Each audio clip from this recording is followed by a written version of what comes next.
Hey guys, this is John. I hope you're all doing well. All right, this is week 9 of 11, season 37 of the Lone Wolf League on Lichess. This is classical 30 plus 30 games. They're rated classical games, I should say, on Lichess. I feel pretty practiced at these introductions by now because I've been making them week after week for 8, going on 9 weeks now. So as usual, I'll update you on the standings, and then we'll get into my preparation for this week's game, followed by the game itself. So here I am in the third place, the third position. I have 6.5 points out of 8 going into this week. Now, you might be wondering, by the way, I actually had to look this up. There are 2 columns, LJP plus TOT, and then just TOT. TOT stands for total. Now, someone in the league maybe can correct me on this, but from what I read in the FAQ, the LJP plus TOT is not the actual score that they use to determine the winners of this league at the very end. It is just the plain old total column. The LJP is usually the same as the total, but if someone like this player here, M. Deverdier, is unpaired for a certain round, they just indicated that they didn't want to play a certain round. They don't get a point in the actual total for that game, but they do get a point for pairing purposes. And I think the idea is if you have a pretty high rated player like this, 24-20, if they still want to play in the league feels it's not fair to penalize them for pairing purposes. They won't get that full point for the total, but for pairing purposes, it acts as if they got that point. That's my understanding, but I only read the FAQ on that for 15 seconds or so. So someone feel free to correct me. But just in case you guys were wondering. So yeah, pay attention to this total, the right-hand total. So I'm on 6.5 out of 8. There are 3 other players with that score group. And then there's 2 players ahead of us in that score group. So they're both on 7 out of 8. And those players are Pirate of the Frisians and also Antazi 8. And you might think that they'd be paired against each other, but guess what? They actually played in the previous round, round 8, and they drew each other. So they both maintain an undefeated score, but that's a pretty good result for us chasing because we want them, to come down a little bit. If someone had won that game, then they would have moved to 8 out of 8. They're a full point, 7.5 out of 8. They'd be a full point ahead of us. That just makes it much harder to catch. So good result that they drew here, allows us to chase a little more easily. And guess what? I am playing one of these players. I'm playing Antazi 8 in the game this week. The only downside is I got a double black. All right, so here's another thing that happens in score groups when you try to get paired. So both Antazi 8 and myself had black in the previous game. But because Antazi is in the higher point group, I believe the way it works is that they're actually due the color. They get the color that they're due. Okay, so we're both due white technically in this game. If you go black, white, etc., that's usually how it goes. But because we're both due white, the pairing rules say Antazi gets the white pieces because they have the higher point total. If we both had the same point total, I think I would actually get white because I'm the higher rated player. So that's usually what it defaults to if you're in the same score group with the same ratings. But because Antazi is a half point ahead of me, I believe that's why they're going to get the white pieces. So I'm looking forward to this game with 2 blacks in a row, playing a good player, 23-29 classical rating. I do have my work slightly cut out for me, but that's only a minor disadvantage, right? Playing with the black pieces. I still want to try to make the most of this game. I think I mentioned in the introduction for the last video, I feel like I have to go 3.5 out of 4 or 4.5 out of 4 to win this section. Okay, I might have a half point error. 3.5 might get the job done, but if I go 4 out of 4, I think I'm definitely going to win this section because I'm playing Antazi 8. I'm probably going to be playing Pirate of the Frisians if they keep winning as well. So let's hopefully aim for 4 out of 4 or 3 out of 3 from today forward. That'd be great. Okay, so those are the standings, getting a little thin towards the top of the group. There are still some players, only a couple players on, I guess only one player technically on 6 points, and then probably a bunch of players on 5.5. Oh, by the way, shout out to Road to Beating Finns, by the way. Many of you have pointed this player out. maybe I'll be on a collision course in round 10 or 11 with Road to Beating Finns. We shall see. So shout out to whoever that is. I have no clue whoever that is. If you want to identify yourself in the comments, feel free, but it's also kind of cool if you keep it a mystery. Okay, little and longer introduction today, but just a couple things I thought you might find interesting based on reading a cross table and how standings and pairings work. I'm also learning some stuff. This LJP plus TOT thing is new to me. Enough of me yapping. Let's get into the preparation and then the game itself against Antazi 8. All right, enjoy, guys. Roll the tape. All right, prep time. So this is my opponent here in round 9, Antazi 8. They're one of the co-leaders in this tournament on 7 out of 8 points, undefeated. Another player who looks pretty well-rounded. Good ratings at all time controls. Blitz is a bit lower than the other ratings, but who knows how much to read into that. 2157 versus 2300s and other time controls. Let's click into the classical games. By the way, it is exactly 26 minutes before the game. It's very tempting to look at my opponent's profile and prepare a little bit during the week. I'm playing this on a Saturday, and the pairings came out on Monday. So it's tempting for me to look at my opponent on my own time, but it's way more interesting for you as a viewer to see the real-time preparation. So I've been refraining from doing that for all my opponents.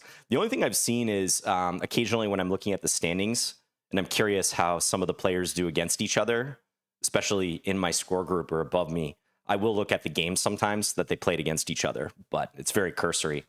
So let's click into Antazi 8's classical games. We'll get the games from the league. So this is their most recent game. And I must note, I have black in this game against Antazi 8. I'm sure I will mention that in the introduction.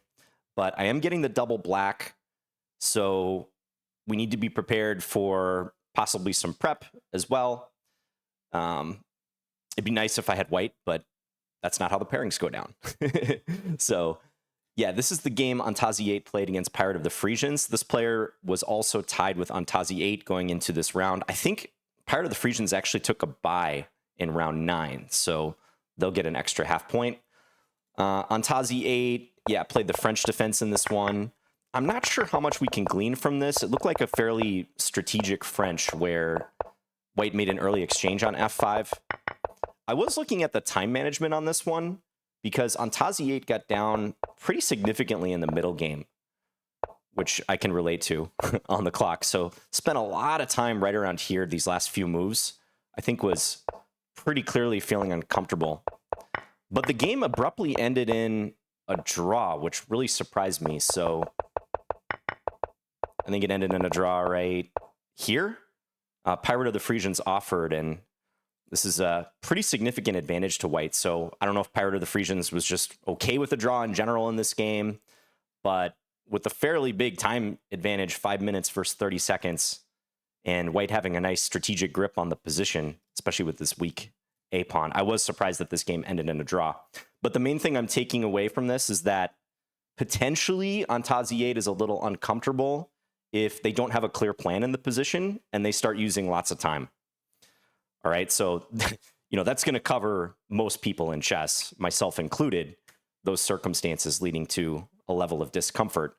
But I think this might be a game where if I can employ some surprise in the opening, more so maybe than other recent games, it could work out in my favor if Antazi 8 starts thinking. So that's what I gleaned from this one. But let's look at some of the other games because I have no clue what Antazi 8 actually plays with the white pieces. Here's a game against Happy Mode, which is the player who beat me in a previous round. So this was a Nimzo Indian. Not an opening I play from the black side. Just looking at that time management, bit of a think there on A3. Yeah, and then another fairly big series of thinks with bishop B5 and then D5. White sacked a pawn, but did eventually win. Looks like they had great compensation and then found a sacrifice here. Bishop takes H6 to expose the black king. And looks like Happy Mode's king was just in trouble for the remainder of this game. So, yeah, a bit of a strategic sacrifice there by Antazi. Again, took some time, though, on the clock. Let's see some of his other recent games. This was an exchange French. I won't look at that one. Not in my opening wheelhouse. Queen's Gambit declined. So Antazi was black in this one, but I'm curious how they play the Queen's Gambit declined. This was sort of a Rogozin style position as well. Interesting. Yeah, and another time discrepancy here. It's probably blocked, but all fairly normal. And then Antazi started thinking right around here, c6, knight b6. And another game where they eventually worked themselves out of that and found a good continuation and won. I won't go through the whole thing, but yeah, it looks like it was a pretty steadily winning advantage. So good players often do that. This is a strong player, and they'll often pause for many minutes on a critical series of moves shortly out of the opening, like getting into the early middle game, and then they'll proceed to play faster. So that's not an unusual scenario. It's very common for, like I said, strong human players. But it still leads me to believe if I can employ some surprise, I don't know what this surprise is going to be, but if I can employ some surprise in the opening, I like my chances in this game. This is another Nimzo Indian. They seem like a strategic player, and they have a strategic opening repertoire. D4 with white, French is black, Queen's Gambit declined. But they're not above creating complications, right? We saw that with that D5 pawn sacrifice in that other Nimzo game. Looks like in this one, Antazi was on the ropes. Yeah, black had a very nice position, and then, whoa, made in 12, but... Oh, I'm sorry. This is not a league game. I thought this was a league game, but this was just a 30+0. Wow, very nice play by black. Knight takes f3, and then got a cool checkmate at the end. Okay, so not as relevant. How about this game against some rapid player? D4, D6. This is actually a move order I'm considering to use, offering a transposition to a Pirtz. So I'll take a brief look at what Antazi does against that. Those of you who've watched my channel for a long time may know that I sometimes react to D4 with D6, with the idea of C4, E5, playing this rat defense. I've used this in tournaments from time to time. I've used it as a anti-London weapon. So I think it has some merit. Probably the best move for white is E4. And then you're in a pure Pirtz. Knight f6, knight c3, e5 is what I often do. I guess the more traditional Pirtz treatment would be g6 and going for a fianchetto, as black did in this game. Maybe just without knight f6. But yeah, I can't help but look at that time management, because fine position for white, no advantage per se, but yeah, a lot of time being spent here, almost half their time on castle's queenside.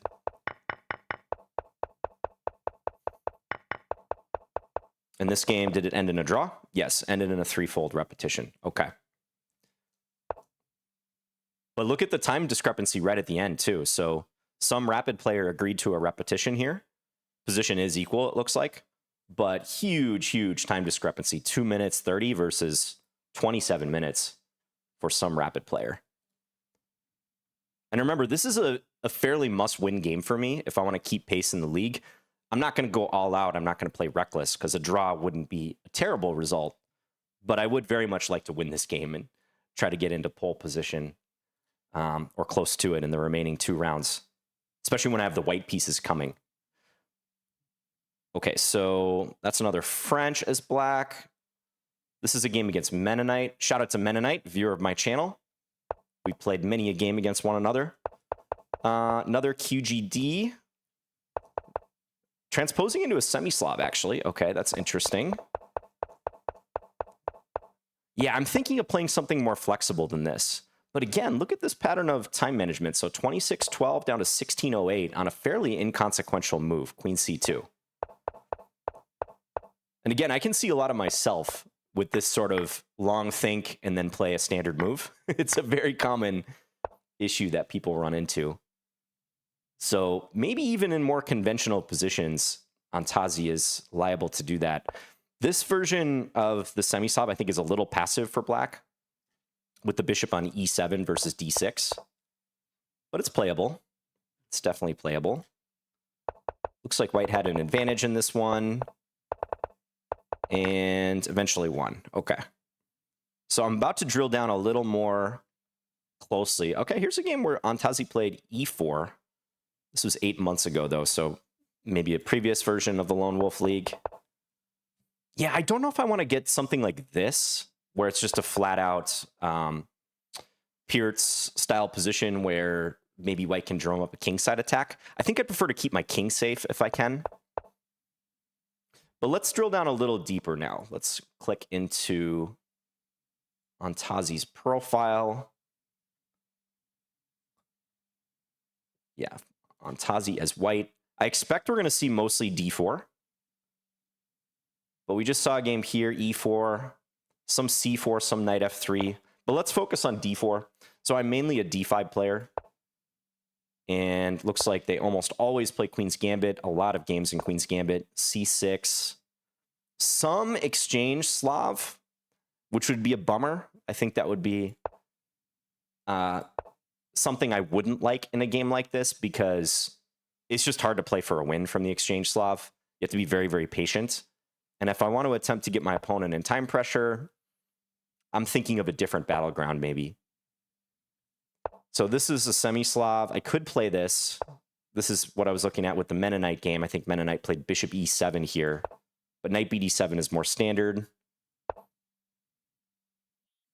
Take, make the bishop move again, or a4, yep. That's okay. Huh, interesting. Knight d2, trying to capture on c4 with the knight.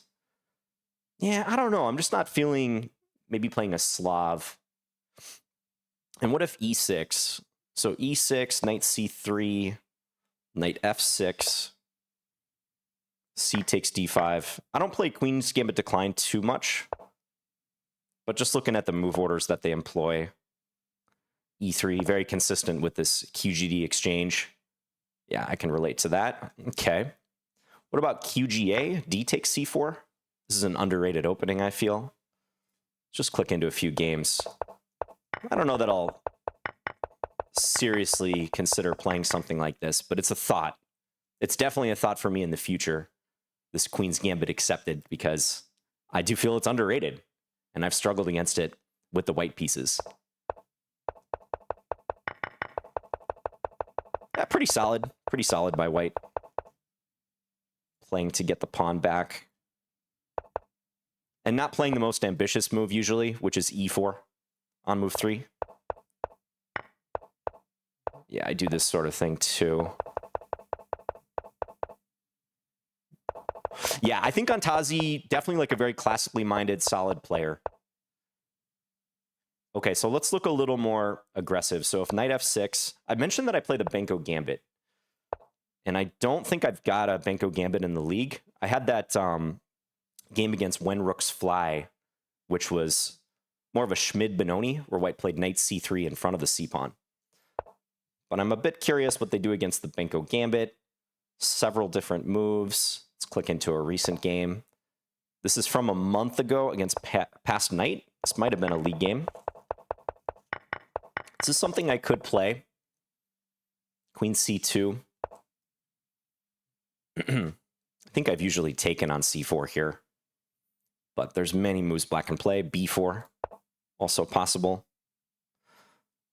I'm just thinking, they'll probably know that I play Benko from time to time.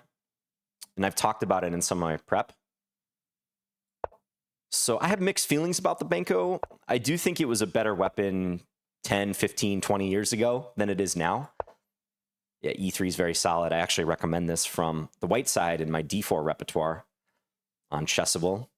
Now, I don't think I'm going to play a Benko. They play some solid stuff against that. So what about this d4, d6 move order? So if c4, e5, I'd be very happy about this, I believe. And it looks like here Antazi does a bunch of stuff. The main thing is, though, this endgame, or this queenless middle game, rather, is totally fine for black. I would venture to say this is already a little bit easier to play from the black side. You end up going c6, king c7. You hide your king there. So looks like they played knight f3. They've lost every game against with knight f3, though. Interesting. That either baits the pawn forward or a capture or a reinforcement style move. So let's just see e4, knight fd2, f5, e3. See, this is the sort of thing where maybe I could get some sort of time advantage in the opening. c6, bishop e7, c5 is another move. Trying to get white to play d5, I guess. That's interesting. And then g6 and go for fianchetto. Already, I like the look of this position. White looks a bit cramped here. Yeah, I would think on e4, usually you want to go knight g5. Let's just see how the masters handle this. f5, knight c3. So this would be, if I were to go for something like this, guys, this is sort of playing on the fly, more pure surprise value, ideally. Bishop e7, knight h3, knight f6, g3 or e3. Let's say e3, that looks conventional. Castles, bishop e2, c6, castles, d5 or knight a6. Looks like knight a6 gets play at the higher levels. Kind of like d5, though, preventing white from going d5. C takes, f3, king h8 or knight c6. Yeah, fine for black. Okay, there's about 10 minutes till the game, so I'll probably do another 4 or 5 minutes of prep and then call it. But yeah, I think I might go for this d6 move against this particular player. And c4, e5 would be great. Let's see knight c3. That is a move as well.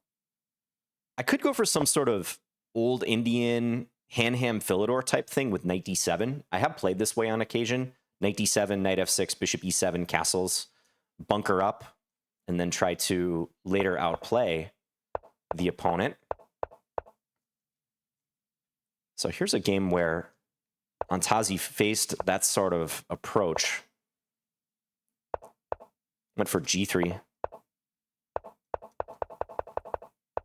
Yeah, see, I'd like a position such as this, where the eval almost doesn't matter. It's just free-flowing, open. Hopefully I can use my experience advantage and hopefully get them in time pressure.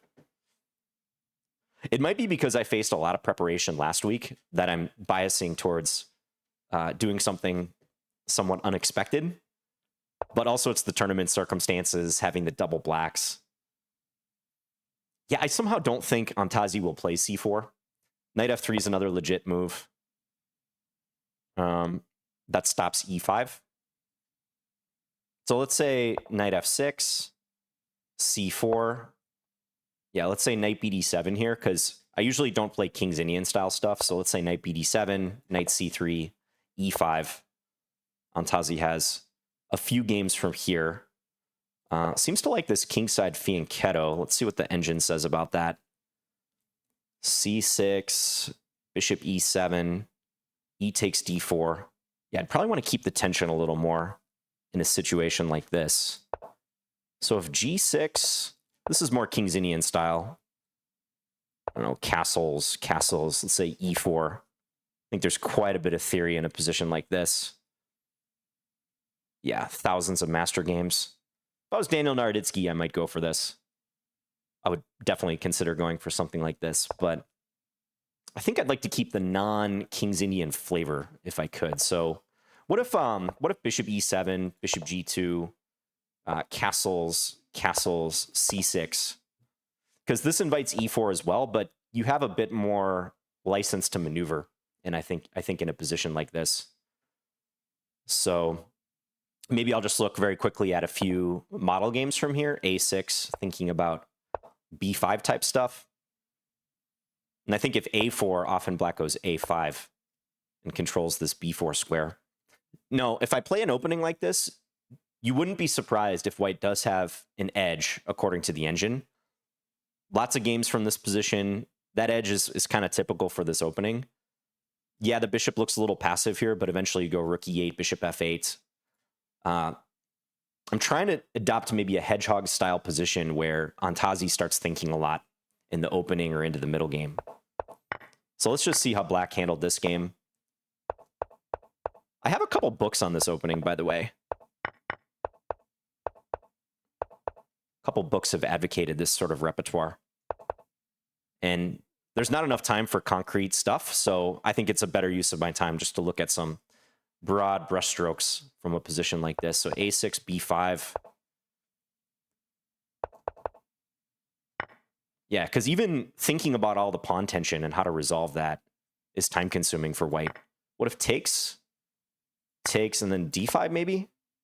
b4 is good. And if takes, b takes, take here, c takes b2, you can allow this because you take here. And if this, bishop takes, and I guess black's better because white has a fairly weak a-pawn that is passed, but kind of weak. Interesting. Okay, so yeah, I think I'll go for an old Indian style position if Antazi plays knight f3. Now, the last thing I really want to quickly check is if Antazi plays e4, which we saw them do against some rapid player. So knight f6, knight c3, and the move I like here is e5. And Antazi only has one game that is a fairly old game. Yeah, where they do actually trade and try to attack this pawn in the center. I think bishop d6 is the move here. And you don't mind if they, at some point, go for this bishop. So Antazi played bishop c4. Yeah, bishop e6, this is a move. You can also move the king. So I think king e7 or king e8. Yeah, both moves are playable. I like these sort of queenless middle games. So for sure, I wouldn't mind something like this. Let's say king e8, bishop g5, knight bd7, yeah. Castles, a6. Yeah, and then h6 is coming, maybe knight h5 at some point, maybe move on the queen side. I even have some games on my channel with this sort of thing. Now, white could keep the tension, knight f3, but there too, I might go for this knight bd7 type stuff, like this, and then bishop e7. There's actually some stuff you have to know here with bishop takes f7 and knight g5, but I don't believe it works for white. So, yeah, it could play like this. I'd be okay with that. Could also take on d4 against this. I have some experience with this, and then just castle long. So I think that's not out of the question either. Just click through some stuff real briefly. Castle. Yeah, take. I think a6 is the move here. a6. Maybe allows some simplifications in the center. This is maybe something, again, the type of thing I wouldn't want to do, allowing the tension to release. So I think if on the off chance Antazi plays like this, it's not so much of an off chance. On the chance that they play this, I think I'll go knight bd7 and try for this sort of thing, kind of like I was prepping in the old Indian. Okay, so that's the plan. And I don't think I'll look too much at other moves. There's just not enough time. And if Antazi happens to open with something other than d4, I'll figure out what to do on the fly. It's a little harder to prepare against c4 or something flexible like knight f3 anyways. But I have a plan against Antazi's main opening, which is d4. So I'm going to go d6, and we'll see what happens. I do see one game now that I'm looking at this where Antazi was black and actually played this. It's switching the colors, but it doesn't look like Antazi plays d6 too much. Yeah, and then from the white side, it just seems like they do a lot of different things against this. So I think this is ideal for the circumstances. It's likely I'm going to get a position out of the opening that's flexible and has tension, but the engine will say that white is better. But I hope to get them in time pressure. I hope to play something with some unclear exchanges, maybe with pawns and the tension in general, and look to outplay Antazi in the middle game. That's the plan. And hopefully get that time edge and keep my own clock nice and healthy. All right, that's my prep. Let's see what happens in the game. All right, and we're off. This is round 9 of the Lone Wolf League on Lee Chess, Season 37. Good luck to my opponent. Have fun. 30 plus 30 chess coming right up. This has become a weekly ritual for me. Remember, you play 1 game per week in this tournament. Antazi with the white pieces. So I prepped d4, d6. It was a very broad, non-concrete prep session, I would say. So yeah, let's go ahead and do d6 right away. Antazi does open with d4.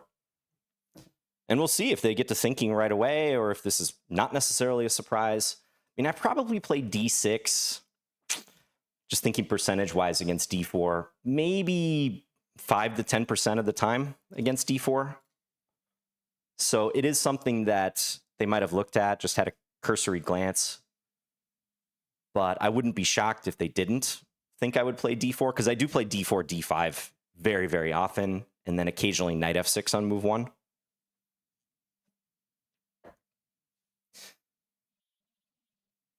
Yeah, and I mentioned in my prep session that I have a couple books that advocate a d6 repertoire. So the Peart Says Black, Old Indian, even playing d6. There's even a book or a course called Play 1d6 Against Everything.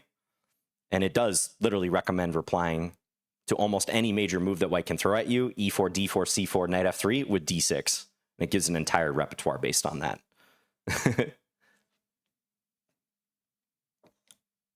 Shout out to one of my students too, by the way, Felix. Felix, if you're watching, he's a big d6 player.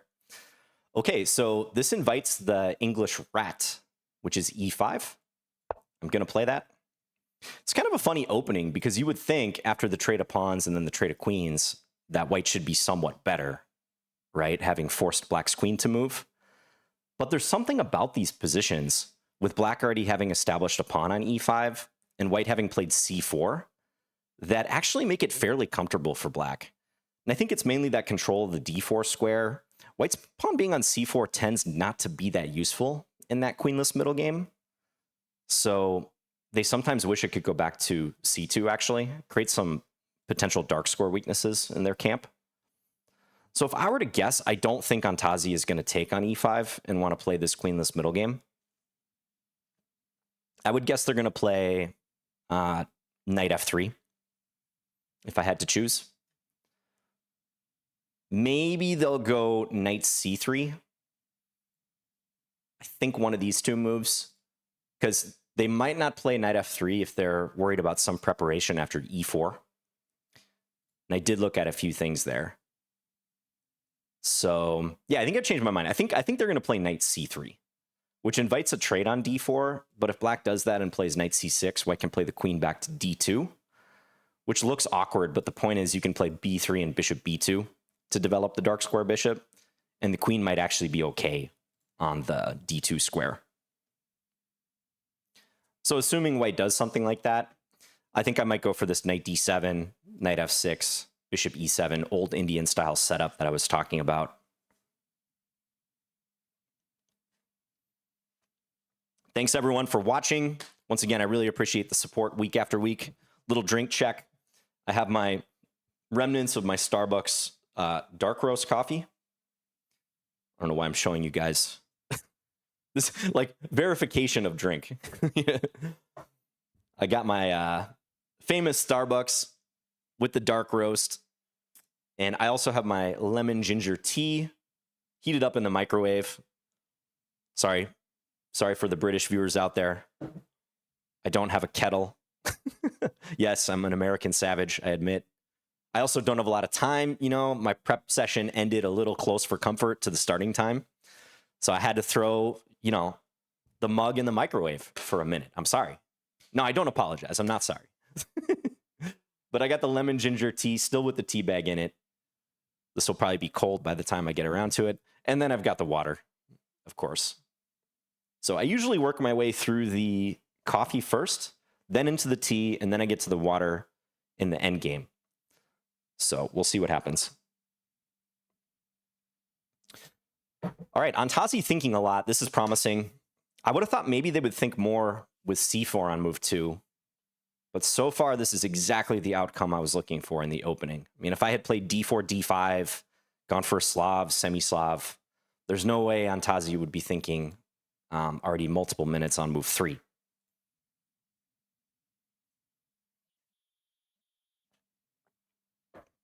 This gives me a chance to pontificate about the current state of chess and preparation. I think we're increasingly moving, we already have moved to a meta in chess where if you're a good player facing other good players regularly, you got to be flexible and you got to have a diverse opening repertoire. Okay.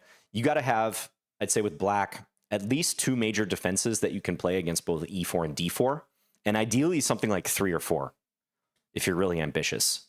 So maybe you have 1 or 2 principal lines, but you're also capable of doing something like what I'm doing here, where I wouldn't say I know much about d6, but I know enough that I can play it with surprise value, and it generally works out okay for me. And I'm talking, this is for people who are probably 2,200 plus, this sort of advice. And then with white too, like ideally, I'd say 2 major defenses, whether it's e4, d4, d4, knight f3, some combination of that, and then other sub-variations within that. It's very hard to be like a one-trick pony type player these days. People are just too good, too prepped. Okay, so Antazi plays g3, not one of the moves I predicted, but I think I did see a game in the database where they played that. So it gives me a chance to consider what I want to do. If I want to play consistent with the types of positions I was talking about, I think knight d7 would be the thing to do, and then go for an old Indian style setup like I was describing. I wonder if there's a chance Antazi will try to keep the h1 a8 diagonal open against something like that. So again, I could take on d4 and play knight c6, but then I think queen back to d2. I want to retain tension. I really want to retain tension in this type of situation. So f5, I think, is a little sketchy if they take, because that might expose me more than I would like. So I'm thinking knight d7, bishop g2, and then knight f6. Just go from there. Yeah, let's do it.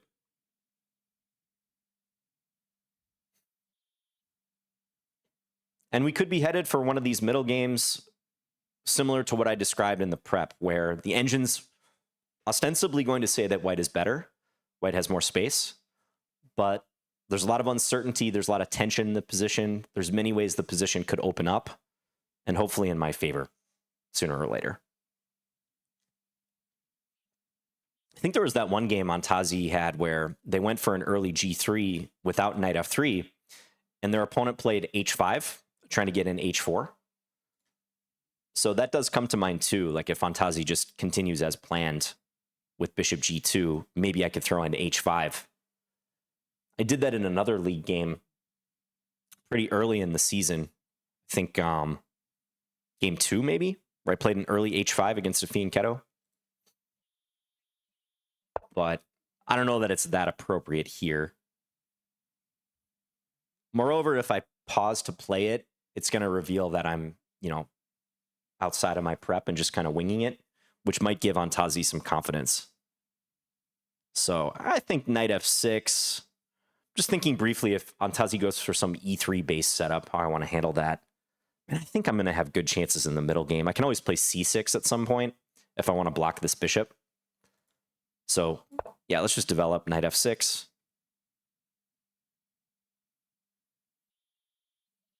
Bit of a cramped setup for black, but you're banking on being able to break out later in the game.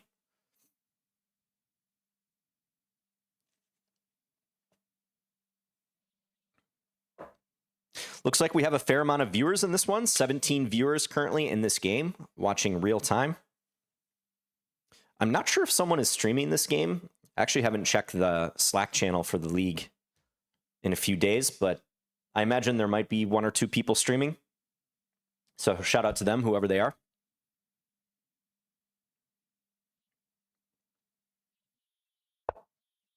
Knight c3. So bishop e7 most likely. Yeah, let's play it. And I wonder if Antazi is going to put this pawn on e4, or if they're going to try to keep this pawn flexible. Maybe knight f3 first. because then e4 is kind of risky because of knight g5, and I'm not in a position to support the pawn. Antazi could also go for e3, trying for knight e2. If they want to maintain sort of a fluid structure, maybe b3 or b4 later, bishop b2. Try to present a few weaknesses. That would be interesting, but I'm not that worried about that. And in fact, that might embolden me to do something on the king side later, maybe with h5, knight f8, knight g6 later. Perhaps first I play c6.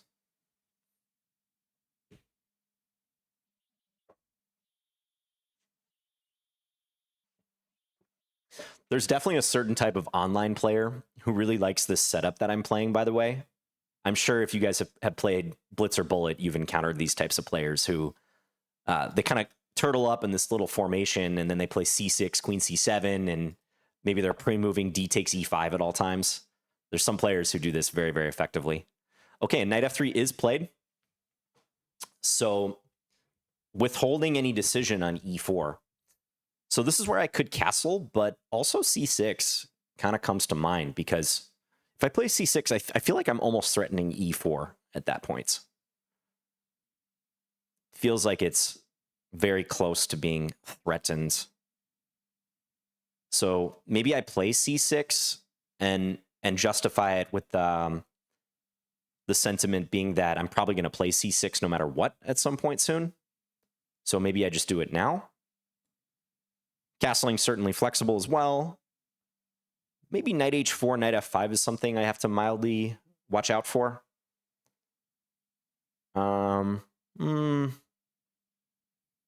Castles or c6, I don't think it matters much.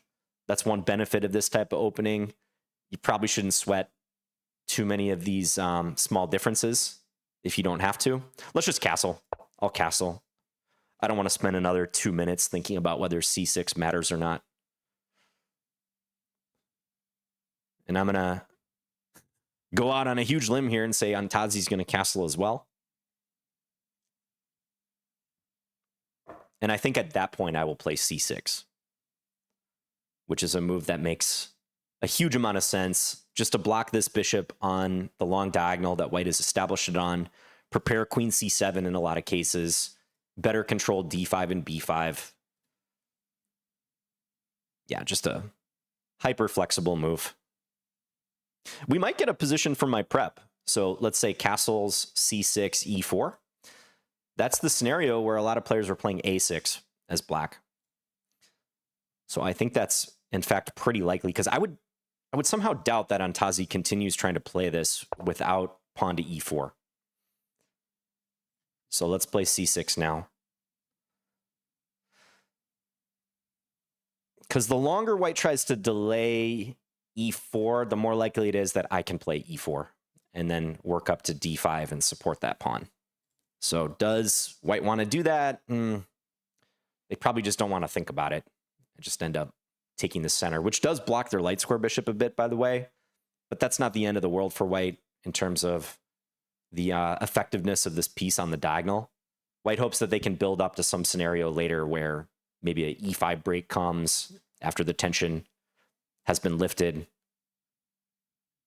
It's not a big deal. The bishop supports things from afar too, so even if the bishop is blocked, it was biting into granite somewhat anyways.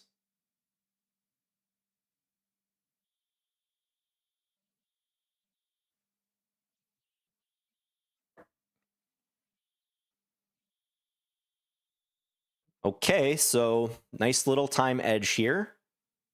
We'll see how useful that is. But I just saw that pattern coming up in Antazi's games where they really seem to think a lot in the early middle game. And it seemed to happen in positions that weren't very critical, weren't very tactically, dynamically critical. They looked fairly ordinary a lot of times.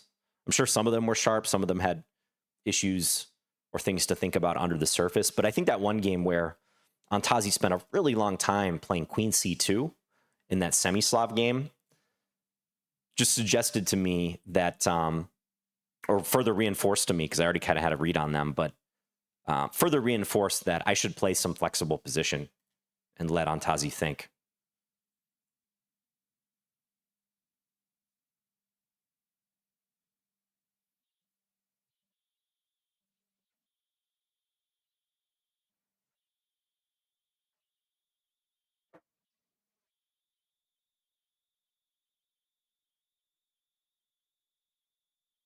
So e4, I'm probably going to play that a6 move. Okay, but plays h3.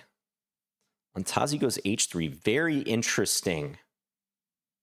Because that move looks kind of abstract. It's not like I was trying to put a piece on g4 yet.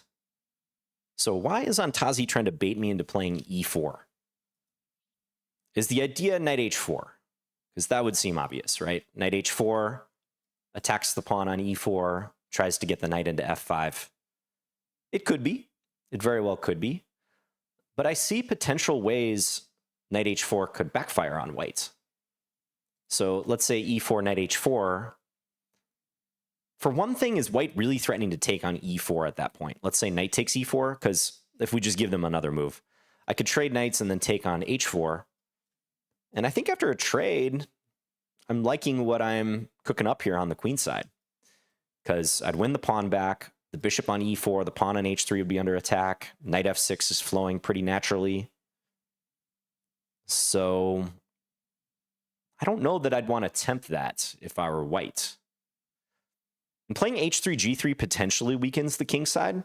So if I start expanding and creating a pawn chain, especially a supported pawn chain, e4 and d5, towards Antazi's king, it seems like it could work out fairly well for me.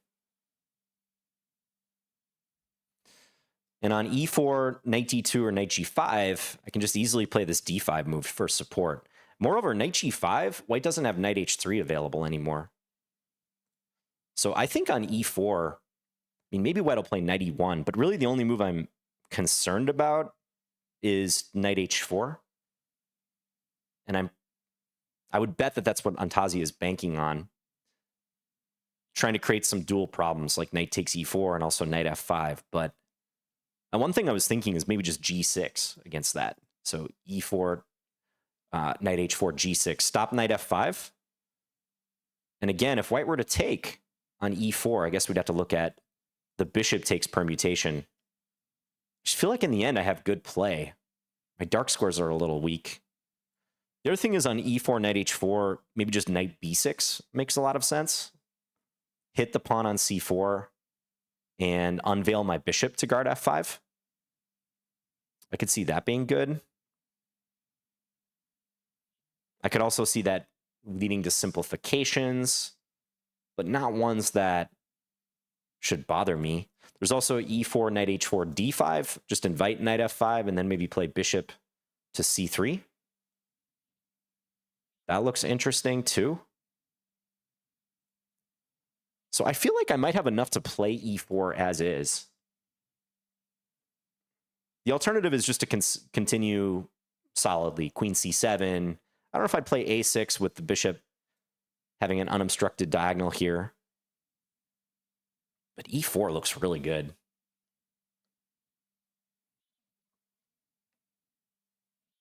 With some pretty straightforward ideas in mind, I would say. And there's a chance I could land h6, g5 at some point too. I'm just really not concerned about knight d2 stuff. I think d5, I think take the space. I mean, maybe white takes and then plays f3, but f3 looks so ugly with white having played h3 especially. So let's just think for one more minute here, maybe e4, knight h4. What's going to be my default move against that? Maybe that g6 move I was mentioning. It invites bishop h6, but I really don't think I mind that. Bishop h6, rook e8. Bishop takes e4. Knight takes e4, knight takes e4, bishop takes h4. h4 even unveils an attack on that piece. There might be queen c2 stuff I kind of have to watch out for. So g6, let's say queen c2. Even there, though, I think rook e8 is nice. But I was thinking if I support it with d5, maybe there's some universe where white can take and play knight b5 and try to go for a fork. Now, I like the look of this. I'm going to go for e4. And I want to keep the time edge. Because my instincts say this is justified, and I think I'm going to have multiple paths for a good position if white goes knight h4. And white might not play knight h4. So that's why I want to play it quicker if I can. And now I can spend my time thinking about what to do. against knight h4. I guess I didn't try to read into h3 too much. I really don't understand that move. Because it's a move that can sometimes be useful. But in this position, when I wasn't looking to put anything on g4, I really don't get that one. I guess it gives white the option of knight h2, but that doesn't seem right. So knight h4, g6 was one of the moves I was considering just to restrict that knight. Maybe even prepares knight h5, by the way. But the immediate d5 comes to mind. Knight b6 too, I mentioned, to hit the pawn. Guard f5 as well. The only thing about knight b6 is I wonder if it invites c5 and some simplifications. I guess I could maybe play...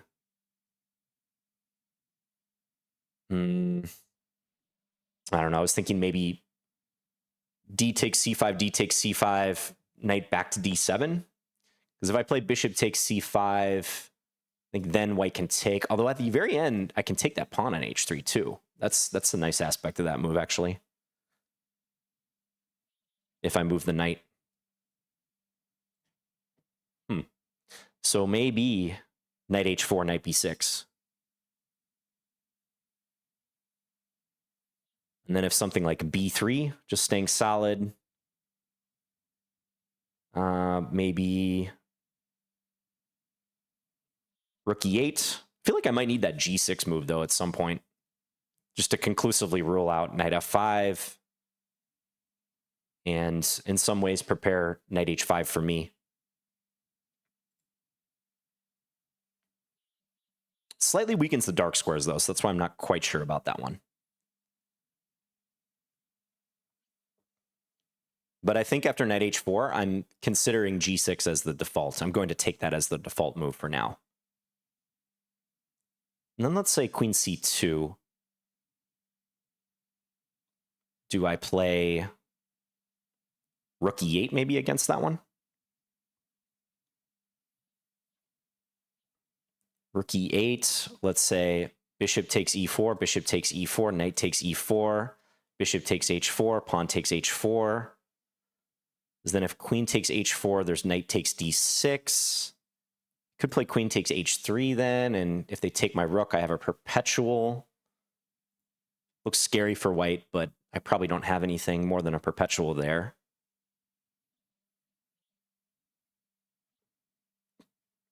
But I'm feeling good, guys. I think this is exactly what I want.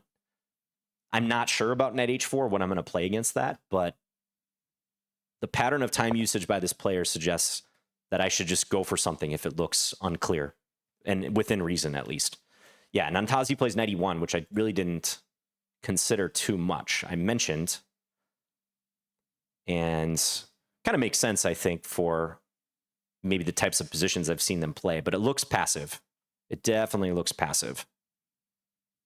So knight e1, I think we're just going to go ahead and play d5 at this point. I mean, arguably, I could consider other moves, but I don't know if I want to let that pawn on e4 hang. Because, I mean, I might have some knight b6 type stuff after a double capture on e4. Try to hit c4 and also h3, but I think d5 is so natural here. I shouldn't overthink it. So d5, let's say take, bishop f4. I can always play, I guess knight h5, knight takes d5. I can always play a6 against that. And it feels like white is pretty cramped. Yeah, let's go d5.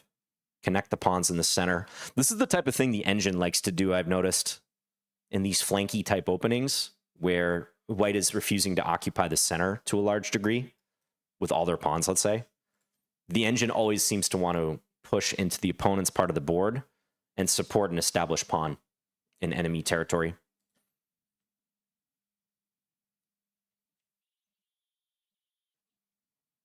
So d5, let's pre-move the capture.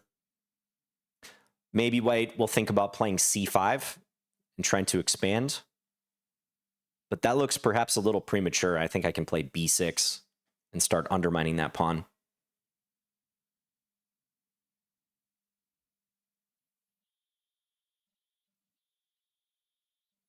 Maybe queen b3 is a move Antazi will think about without the capture on d5, so queen b3.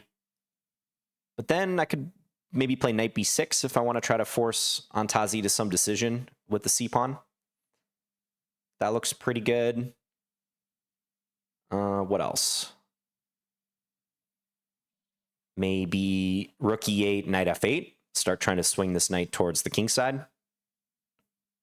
Well, I guess queen b3 threatens to win the pawn on d5, so I probably got to do something like knight b6. Antazi does take pretty quickly. So I wonder if Antazi's going to try to get a position like bishop f4 and then this knight coming to e3 to try to pressure d5. But this bishop on g2 is just buried this entire time.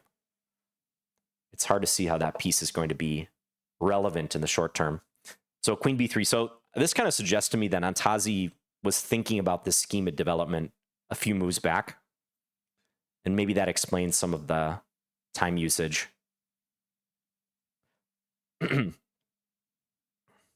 So looks like, yeah, Antazi's just trying to prepare kind of standard developing moves. They're a bit surprised in the opening, so that does make sense. So knight b6, bishop g5, I think I could play h6 if I wanted, or just bishop e6. Both moves look pretty good.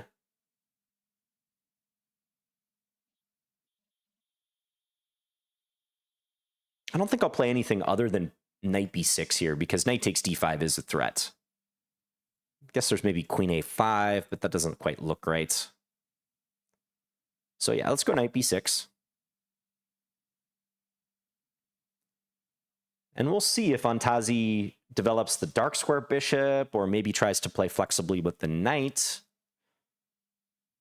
I have a clear line of sight to play bishop e6 if I want in the near future. It's a little clumsy for white with the bad bishop on g2, the knight that really needs to be repurposed to c2 and then probably to e3 at some point. Little bit clumsy. But still, I need to complete development too. I probably need this bishop e6 move. Maybe rook c8. Maybe queen d7. Maybe that's what I'll do. Bishop e6, queen d7. Try to coordinate where I hit the h3 pawn while reinforcing d5 and b7 as well. That looks like a pretty good plan.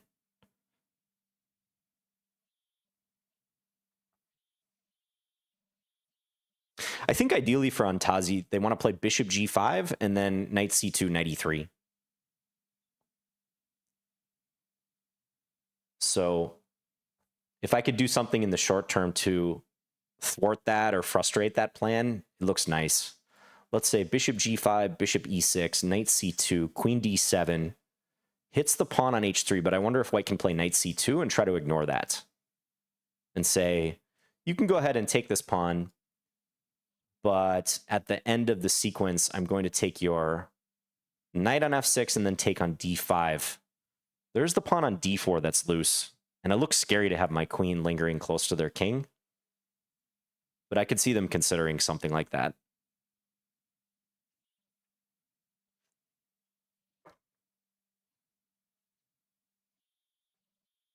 So bishop g5, probably bishop e6. I don't think I need to force the issue with h6 yet.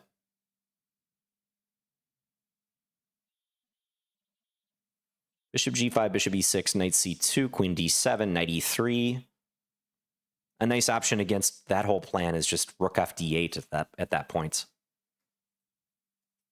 So let white, or sorry, how did this go? Bishop g5, bishop e6, knight c2, queen d7, knight e3, rook f d8. Just get another defender on d5. That certainly can't hurt, I would think.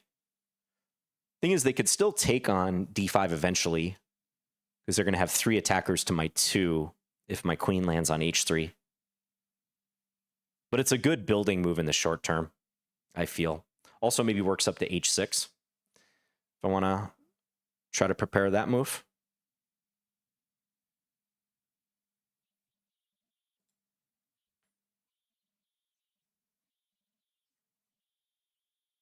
Maybe Antazi will put the bishop on f4. But somehow that looks less testing because although the bishop has a nice diagonal into my position, it feels like it could be a target on that square. And it doesn't help white pressure the b5 point. So I think bishop f4, just bishop e6. And I don't believe knight b5 should be an issue because I could always play knight e8 if I want to guard c7. There might be some cases where I have to watch knight takes a7.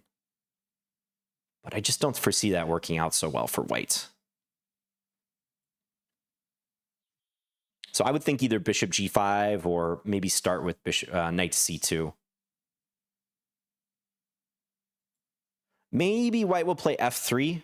I haven't mentioned this other than a cursory line or two right when knight e1 was played. But the main thing about f3 is I don't think it's so great when I can take, and white will have moved all the pawns in front of their king.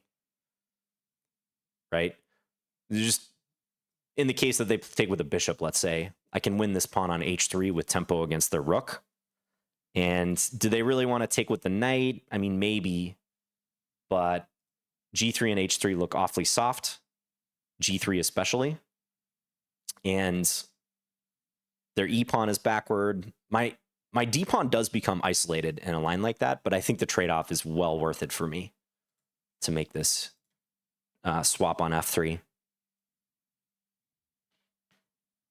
Okay, I'm getting into pretty significant time advantage territory. This is almost the reverse of my last game, where I was the one ticking down to, I don't know, 10, 15 minutes out of the opening.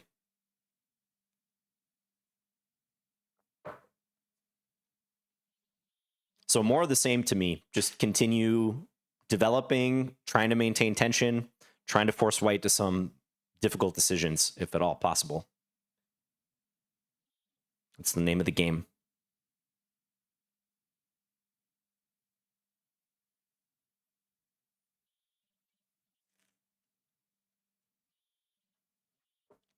I think I'm a little extra motivated for this game, guys. I just woke up today. I felt really good. I was like, I want to try to win in the Lone Wolf League. A4. Okay, so this move crossed my mind. I don't believe I mentioned it, but it did cross my mind. So bishop e6, I think white's trying to play a5. Now, we could proceed down that line. So bishop e6, a5, knight c4. Invite queen takes b7, but then I have knight takes a5. And I gotta say, just on sight, that looks very tempting for me because of white's poor coordination and lack of development. The knee-jerk thing to do against a4 would be a5. But I think that's a bit of a win for white in the sense that they get control of the b5 square. I don't feel like I need to just gift them that control in an effort to stop a5. So bishop e6, a5, knight c4. Threatening knight takes a5. Seems awkward for white to defend that pawn. I mean, they could play queen a4, but very convoluted maneuver. Invites bishop d7 too. So let's assume bishop e6, a5, knight c4, queen takes b7. And then knight takes a5, hit the queen. My rooks are connected at that point, so rook takes a5. Oh, rook takes a5 would work for white, maybe. Maybe that's what they've calculated, because then queen takes a5, they can take on e7. Okay, so bishop e6, a5, knight c4, queen takes b7, and if knight takes a5, rook takes e5.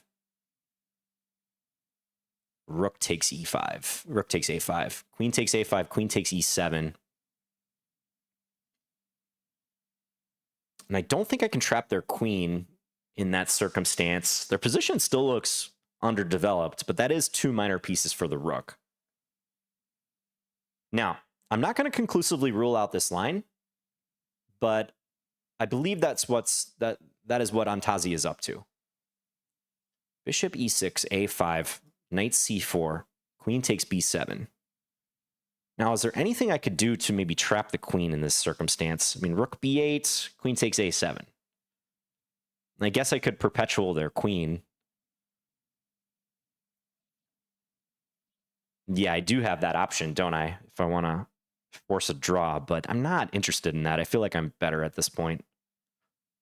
And moreover, most importantly, I want to win. Bishop e6, a5, knight c4, queen takes b7. If my queen was already developed, I could play rook f to b8. But if I play something like queen d6, there's always bishop f4. It's annoying, among other moves.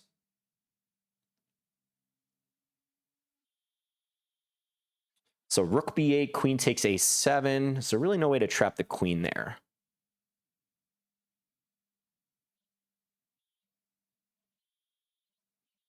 Boy, white's queen is really taking a risk, it seems to me. I mean, I could play rook back to a8, and then queen b7, and then knight takes a5.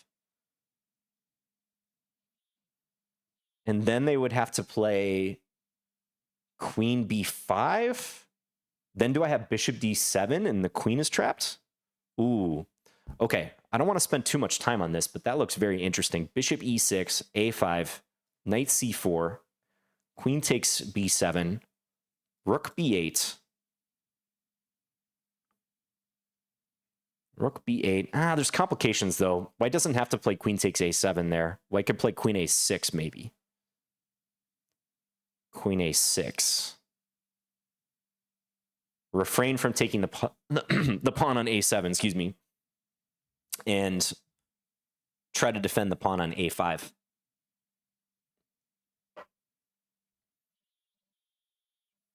I'm going to have bishop c8 in some cases, but that disconnects my queen and my rook. Ooh, yeah, I'm so tempted to think about this for longer, but I have a feeling I'm going to burn a bunch of time trying to trap white's queen. You guys might know that feeling where, oh, did my camera go out? Oh, great. Just look over at my recording and my camera is me in a very worried looking thinking posture. Oh, that's great. Well, okay, let's try to think of this move and then I'll address that.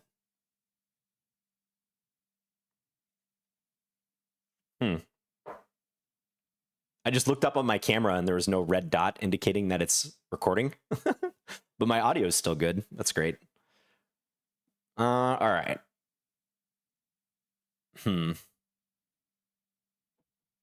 So bishop e6, a5. I think I'm starting to discard that. I think I might go for a6.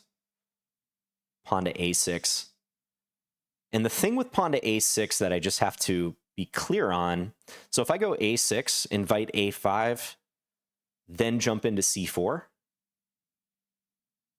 am I inviting some sort of knight takes e4 idea? So knight takes e4 at that point, knight takes e4, bishop takes e4, looking for a deflection. I think at minimum I could take and then play bishop takes h3 at the end. So I might go a6 just as a means of controlling b5. I think I like that option. The only thing is it doesn't really prepare bishop e6, does it? Because after a6, bishop e6, white still might have a5. They still might have e5. Or a5, I should say. I could play knight c4 directly, maybe, now that I think about it. Knight c4 immediately is interesting.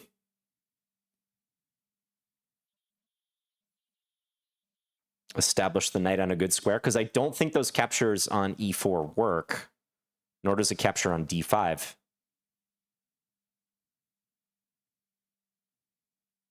So what if knight c4, bishop g5, and then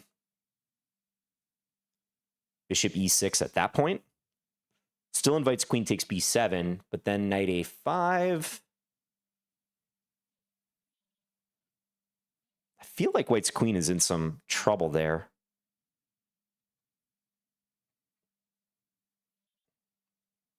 So I'm moving away from the bishop e6 move towards knight c4 or a6. I don't really want to play a5. I feel like that move is wrong.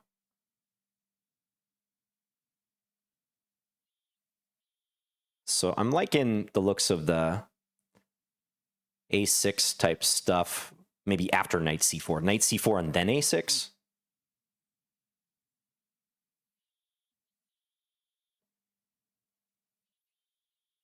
Yeah, knight c4 looks promising. What if white goes knight c4, knight c2?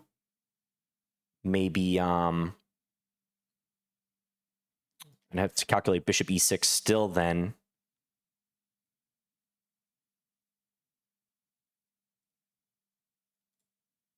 There's also bishop e6, back to this move to start here, a5, knight c4, queen takes b7, rook b8, queen a6. I feel like I'm very close to trapping their queen, but I just am not seeing the move there.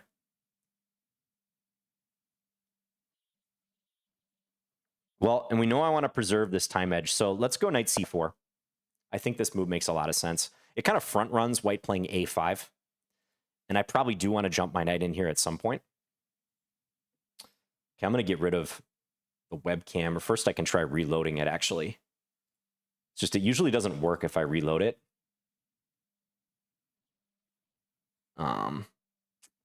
Yeah, I've had this before, and a lot of times unplugging it and plugging it back in doesn't even work for me. It's something with my broadcasting software, where I usually need to shut down the broadcast and then come back. But I don't want to interrupt the recording. So I think we'll just roll without the webcam. Sorry, guys. I wonder how long it was like that. Probably not too long, but sometimes it dies if I move too much. So maybe I was moving my forehead or gesticulating with my hands.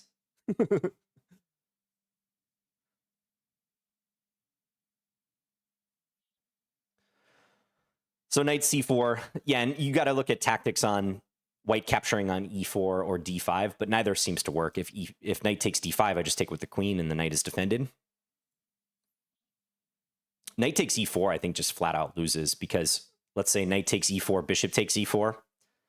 Not only did I mention a line that's pretty good, I believe, for black, d takes e4, queen takes c4, bishop takes h3, but importantly, there's knight a5 as an in-between move. So knight takes e4, knight takes e4, bishop takes e4, knight a5. Hit the queen. Oh, no, there is queen takes d5 against that, I guess. So maybe white could consider that. So maybe they will actually look at this double capture queen takes c4, because bishop takes h3 was my backup move. That reestablishes material equality, forces knight g2, I think. And then I thought rook c8, and I thought, you know, I'm probably doing very well there. But there's a chance white could go for that. But yeah, I did miss that knight takes e4, bishop takes e4, bishop takes e4, knight a5 runs into queen takes d5. I did overlook that.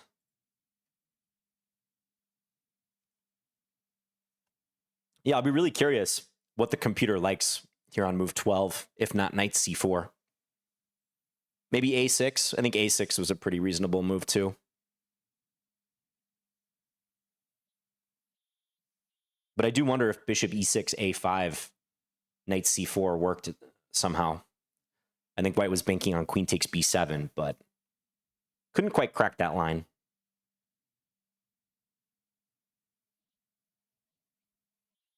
So even though knight takes e4 is a possibility for white, I'm okay with allowing that.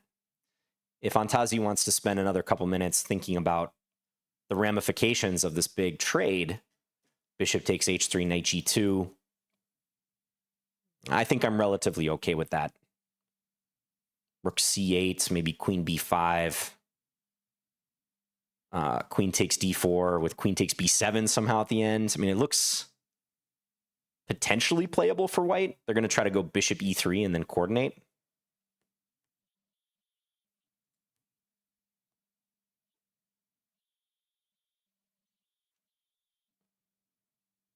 It is too bad I don't see a way to further complicate the game, though, in the case of that line.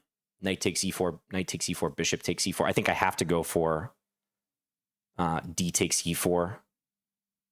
And by the way, if I try to change the move order, knight takes e4, then knight a5, white has knight takes f6, check.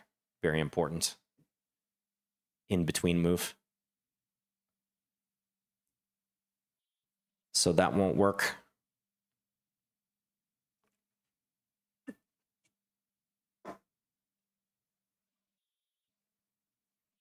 So knight takes e4, knight takes e4, bishop takes e4, d takes e4, queen takes c4, bishop takes h3. It looks bad to allow this for white, but I can see the contours of how white may justify this line.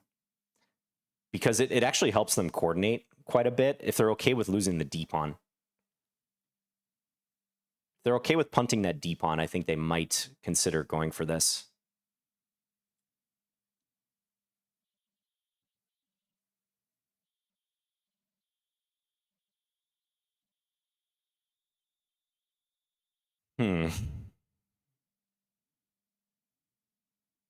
Not too worried about other lines, to be honest, because I think I'll always have knight a5 or maybe bishop e6 will work.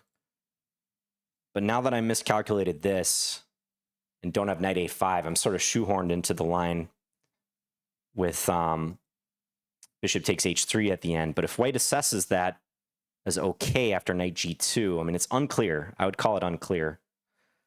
Rook c8, queen b5, bishop takes g2, king takes g2, queen takes d4, queen takes b7. It almost feels like that could fizzle. I release a lot of the tension, which I didn't want to do.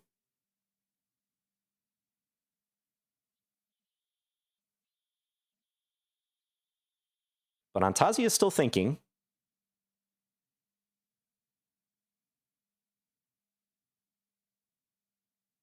Still considering. Okay, whew. I'm happy to see knight c2. I think knight takes e4 was a decent try there for white. So knight c2 keeps the tension, more of a convoluted maneuvering move. All right, so bishop e6 is just screamingly an obvious move. But I wonder if I'm going to have to back up with knight a5 at some point fairly soon. So if I play bishop e6, it would be nice to force white to play knight e3 first and then play knight a5. But the question is, can I allow queen takes b7? So bishop e6, queen takes b7, awfully risky looking move, rook b8, and then queen takes a7. How did I want to play this? Rook a8, queen b7, and then maybe knight a5, I think I was considering there, the backward knight move, force queen b5, and then bishop to d7, and I think that traps the white queen. So bishop e6, queen takes b7, rook a8. I think white would have to play rook, queen to a6, but that's different with the white pawn on a4 instead of a5. For one thing, I have rook b6 there. Rook b6. I also have bishop to c8. But let's say queen a6, rook b6, queen takes a7, and maybe, oh man, it's so close. So very close, but then a5 is unlocked, huh?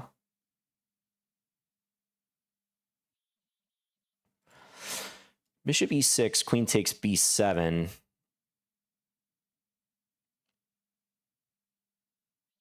Rook b8. Queen a6.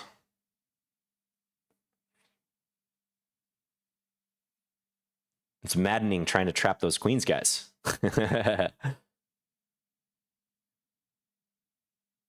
Rook b6, queen takes a7. But then I don't see how I'm trapping that queen. I mean, I thought maybe bishop to c8 then. but I think there's too many outlets for white.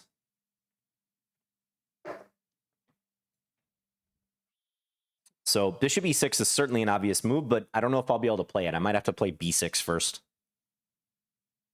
which again invites knight takes e4, but now I think knight takes e4 is not as much of a concern for me because white's king is strayed from their king's, or their knight is strayed from their king side.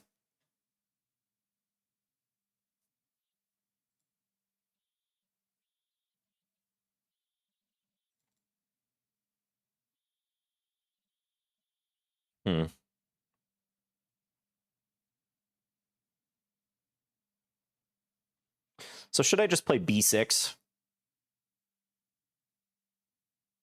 Try to play that b6, let's say bishop f4, bishop e6, knight b5 maybe. I can always think about maybe knight h5 also. I know I want to maintain my time edge. So I'm leaning towards b6. Just I'm not quite solving these issues. Queen a6.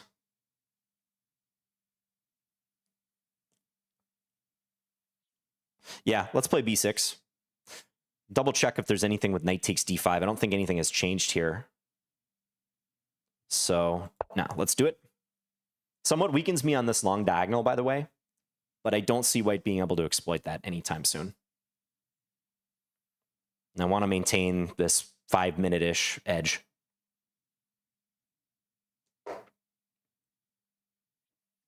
Try adding my camera back. Nope, still frozen. Like the thinker. All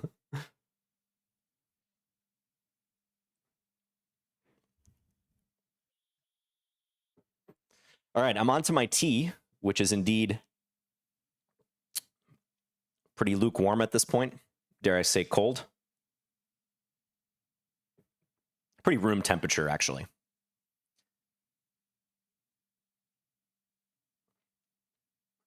So I feel fortunate that white didn't play knight takes e4 on the prior move. And I spent a fair amount of time just all these permutations of queen takes b7. And I even called it to myself earlier, like, John, don't spend a lot of time thinking about bishop e6, queen takes b7. But I struggle with these moments because I feel like bishop e6 was the principled move on the last two moves.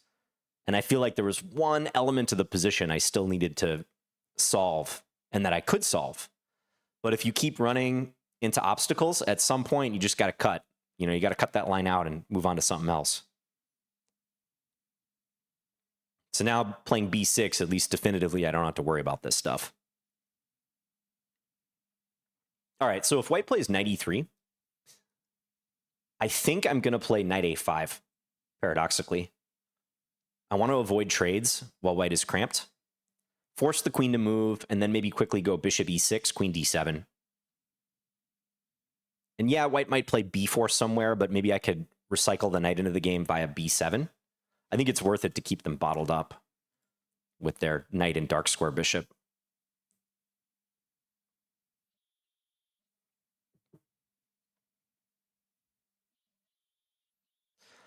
On other moves like bishop f4 or bishop g5, I think I can play bishop e6 finally.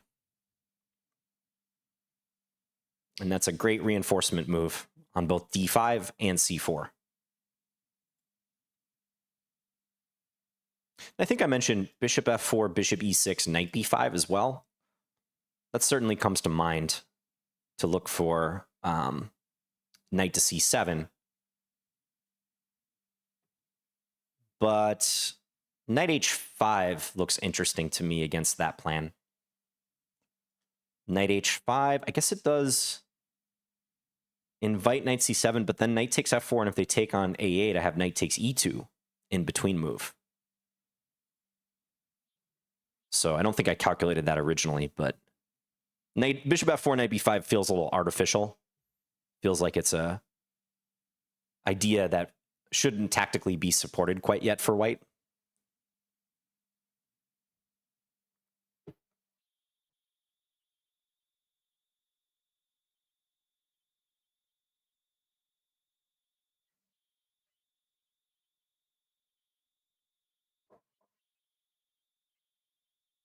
All right, on Tazi under 5 minutes. Still only 13, 14 moves into the game. So I'm very happy with my game plan, but now I got to execute. It's all about the execution.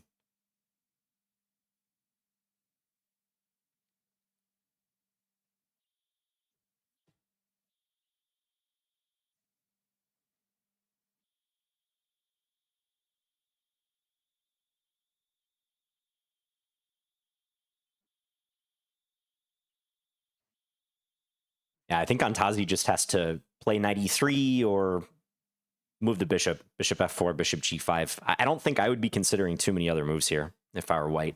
Because I really don't think you want to go for knight takes e4 at this point, this whole operation, and then queen takes c4. Allow bishop takes h3 with tempo. It's a different type of position now, with the knight no longer able to come to g2 for protection. And I'll have rook c8 with tempo. I mean, maybe white could make that work somehow, but it looks awfully inferior to the other version on the prior move.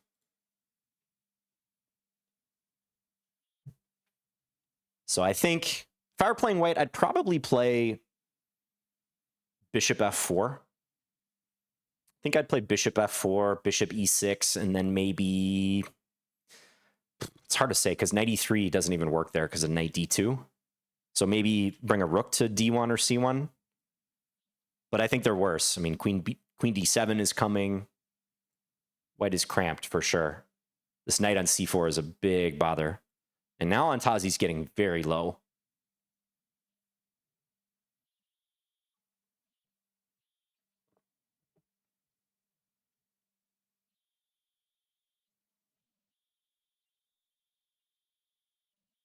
They're going to be under 2 minutes here real soon. So rook d1. Okay, so sort of a supporting move. Covers the d2 square. But it shouldn't be a hindrance to me playing bishop e6. Continuing as planned. I don't think there's a reason to play knight a5 yet. I think bishop e6, and if knight e3, maybe then knight a5. But I can also consider other moves. So just bishop e6. Bishop a6 maybe comes to mind too, to get some life towards the e2 point, but bishop e6 looks so natural. Be hard not to believe that that's not just a good move for me. Yeah, let's play it.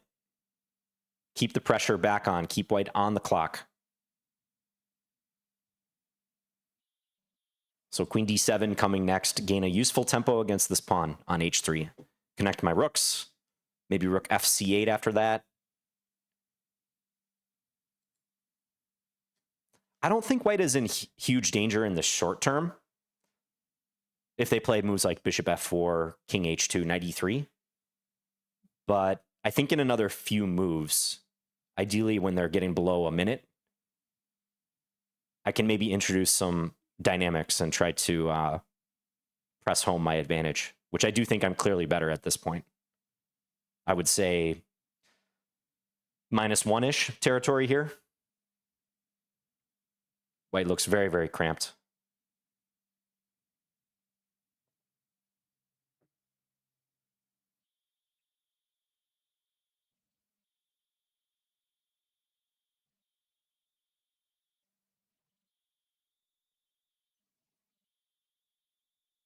Yeah, just big time problems on the clock for Antazi. So the more I can play these natural moves and they're just thinking, the better.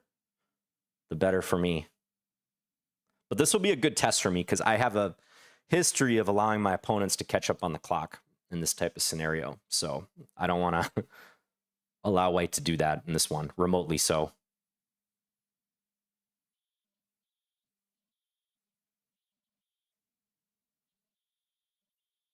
Under a minute, coming up.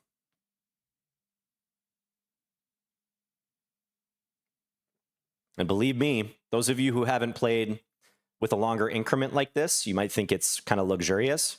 But in these tense competitive games, that 30-second increment goes very fast. Very, very fast. Okay, knight e3. So here's where I was mentioning knight a5, keeping white cramped. Another move I could consider is queen d5. Or queen d7, I should say. Hit the pawn on h3. But I don't think I like that move.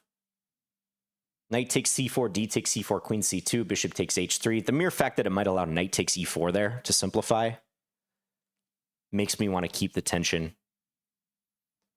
So I think knight a5 followed by queen d7, most likely. I've got d5 very well protected. Rook c8 is another natural move, but I don't see any reason to allow white to trade and free their dark square bishop. So let's go knight a5. Backward move with tempo on the queen. Queen b5, I think, loses on the spot to a6.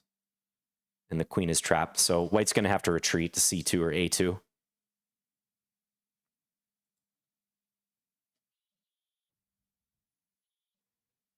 I would guess they go to a2. Yeah, because if you go to c2, you're potentially putting yourself in a pin. Now, it's nice that b4 is not a threat because my bishop observes that square. So queen d7, king h2. And what then? How do I keep the pressure on? Because I think white's going to go bishop d2, rook c1, try to start wriggling back into this one. So do I play maybe h5? Queen d7, king h2, h5? Or just bring a rook to c8? Rook c8 looks kind of lame, though. Would be nice to get my f-pawn rolling, too. If I could hop my f-pawn in front of my knight soon, that would be great. But yeah, maybe h5. Maybe queen d7, king h2, h5. Make white think about h4, because then I could see h4 being just a knee-jerk reaction to that. But perhaps then bishop d6 starts to look interesting. And I don't think they can take multiple times on d5. It might be a little coffee shop what I'm describing here, but it's something to consider. Spending a little time, I want to ideally play my next move like very quickly. Queen d7, king h2, and then h5 or rook c8, whatever I end up playing.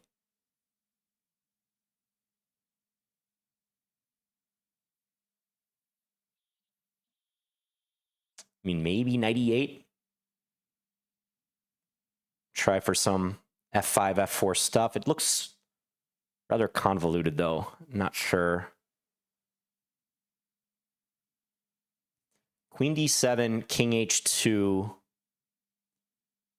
I can't play knight e8, I guess, because of knight takes d5. Maybe I go knight back to c6 and try to put the knight on b4. That's interesting. Queen d7, king h2, knight c6. Because that may frustrate bishop d2, because then the pawn on d4 hangs. Ooh, I kind of like the look of that. That wasn't a consideration for me in playing knight a5. But I think that makes a lot of sense, actually.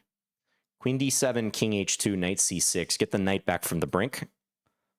Even if let's say I'm bishop d2, even if I don't end up taking on d4 for some reason, I think that looks nice. White is very, very cramped. They might end up playing knight c2 again, and then I could play maybe the knight away like I'm thinking, or h5. Yeah, so let's go queen d7, which I think is not going to be a surprise, and I would suspect Antazi's going to play king h2 pretty quickly here. Yeah, and now let's play knight c6. So this is a technique you can sometimes use in time pressure, where I loaded up the second move in the sequence pretty quickly, and I front-loaded a little more time on the first move, because this was pretty obvious for both sides. And now I'm trying to force them to get their bearings without having to spend time after queen d7, king h2. Like they're the ones suddenly on the clock again. It's a technique you can use, especially in severe time pressure by your opponent, and especially in situations that demand a lot of calculation. It's double-edged, though. It's not always correct. Here, I think, I probably could have just as well played queen d7 pretty quickly, but this seems nice.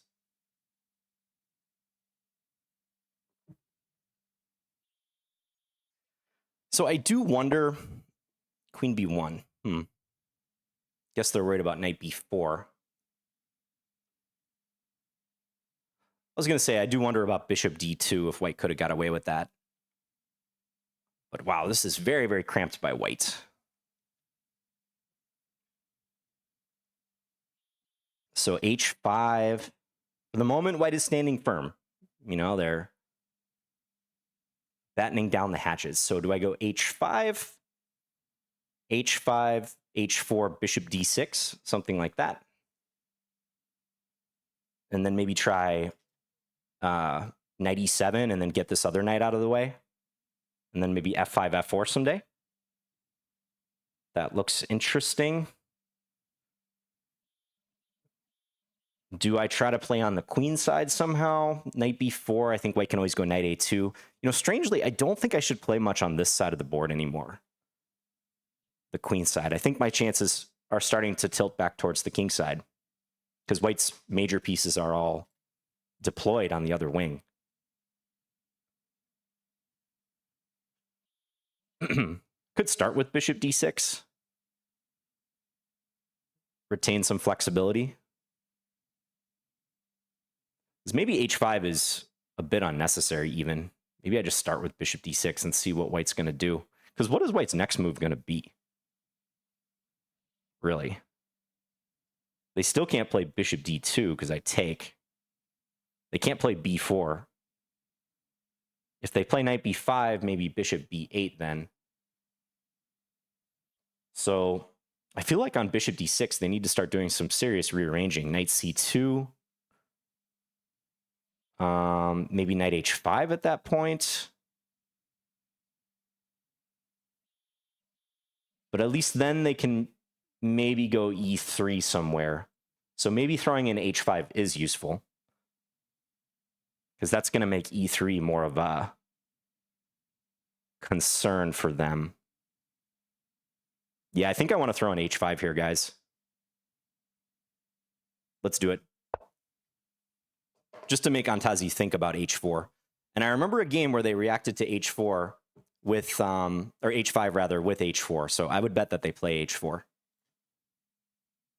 Not much time to consider, and it just mentally looks way easier to shut this move down.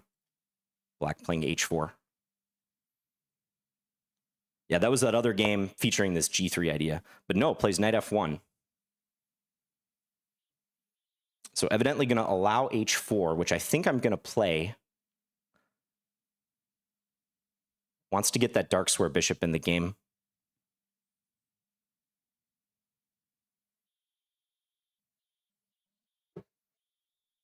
So h4, how is white going to react? Bishop g5, maybe? Either way, though, I'm damaging that king. I like the look of that. Let's go h4. I think white's just trying to develop somehow, get the dark square bishop in the game. If they take, I think bishop d6 is already pretty rough. Although that knight g3, I suppose. But knight h5, f5 maybe coming. So queen c7 ideas, yeah, that's probably pretty rough for white. Because they have such a difficult time getting resources over to their king. Most of their pieces are on the back rank still.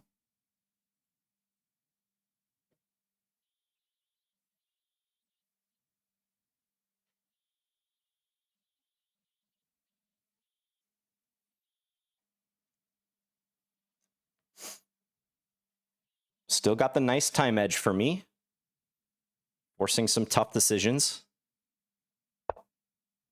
Okay, bishop e3. So do I take h3, g3? Or bishop d6 first, maybe? I think taking is the obvious thing to do. Take and then maybe knight h5. Or sorry, take bishop d6 and then work up to knight h5. Playing bishop d6 also unlocks knight e7, which is really, really handy. So, only thing I'm thinking about is white going to play bishop f4 after I take. And how much do I care about that? Do I maybe want to start with knight h5 to discourage that? Or start with bishop d6, keep the tension? So that on bishop f4, maybe then knight h5. But still, white can try to plug things with e3.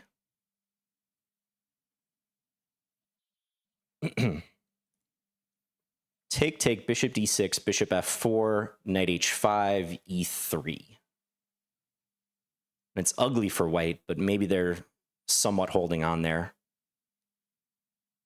Ooh, but then then they create a weakness on d3. Maybe I can take the bishop with my knight b4, try to work into d3. Different path. Yeah, I think putting the bishop on d6 makes a great deal of sense. It's just a question of, do I keep the tension or not?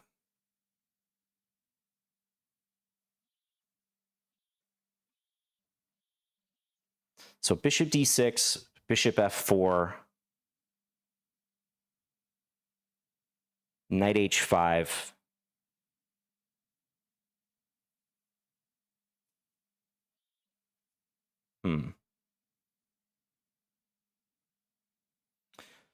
Or maybe I take on g3, f takes g3, then knight h5. And if g4, bishop d6, and I'm starting to work into those dark squares nicely. Maybe that's what I do, because that gives white one chance to play bishop f4, but then I even have moves like g5 if I want. I think I'm going to lean towards that. Yeah, let's take.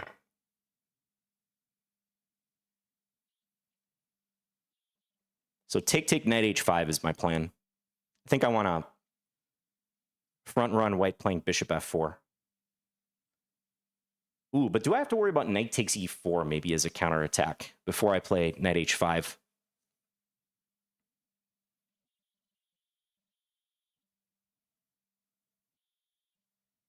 Not sure knight takes e4 would work, but it's a thought. Yeah, and white takes with the knight. So good example of thinking about a line, but it actually doesn't happen. Okay, so now bishop d6. Do we do this now? And is knight takes e4 at all possible? Bishop d6, knight takes e4. No, I can take with the pawn and I keep d5 defended. That looks good. So bishop d6, bishop takes e4. Does that work? I don't think so. I could take g3 and then again take on e4 with the pawn. So bishop d6, knight b5. I can always play bishop b8. Yeah, I want this diagonal. Let's get on that diagonal towards the white king, because they can't get out of it without losing the h-pawn, which is really annoying for white. So bishop in position, knight e7 engaged, working up to knight f5 potentially. Maybe white will try queen c1, bishop f4, but I also have knight h5 on deck, remember.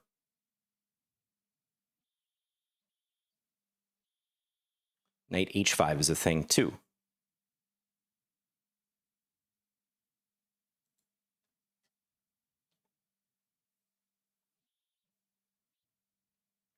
Ten seconds.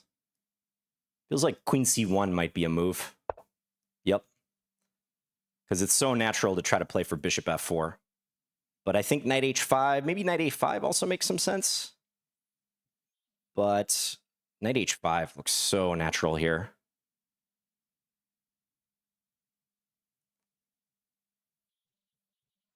Just I want to look at the capture on e4 because I don't want knight h5, bishop takes e4, pawn takes e4,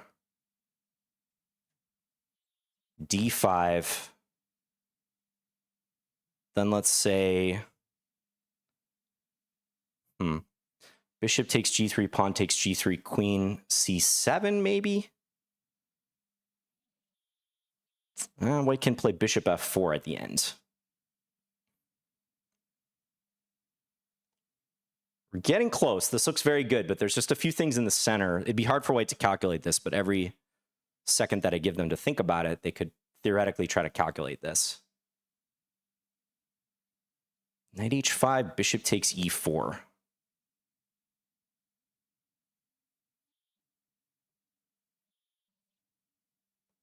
And I almost wonder if I can play f5 in that circumstance. I might be able to, actually. So knight h5, what if knight takes e4? No, knight takes e4, pawn takes e4, d5, bishop takes d5, rook takes d5, bishop takes g3 check, pawn takes g3, queen takes d5. That should work. That should work for me. I think knight h5 is going to be my move here to stop bishop h5. Let's do it. I have a feeling it's good.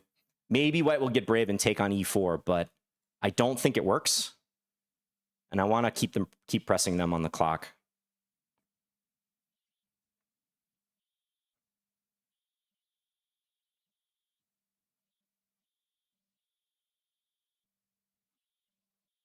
Very scary position for white with no time. Even with time, it's a scary position.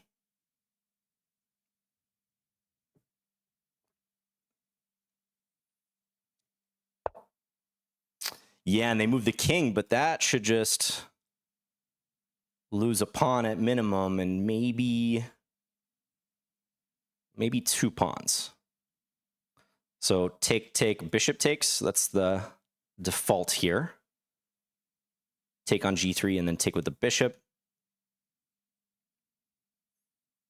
Also taking with my bishop, taking with the knight looks interesting too. And then pivot the knight back to f5 on something like bishop f4.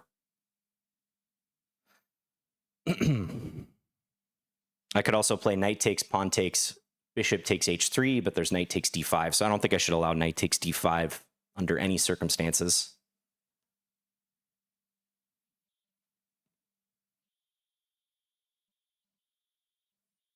Under no circumstances. So question is just which way I cash in on the pawn here. Both look good. I'm thinking about the bishop takes line because I think that knight's going to be annoying for white. I think it's going to be irritating for them close to their king.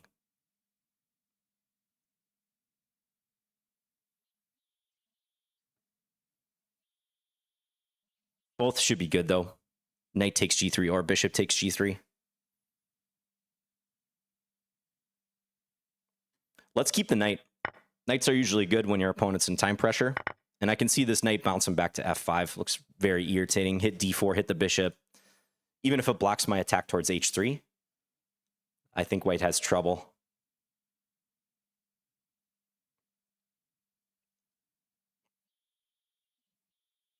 Still, though, bishop f4, knight f5. There's still this knight takes e4 question.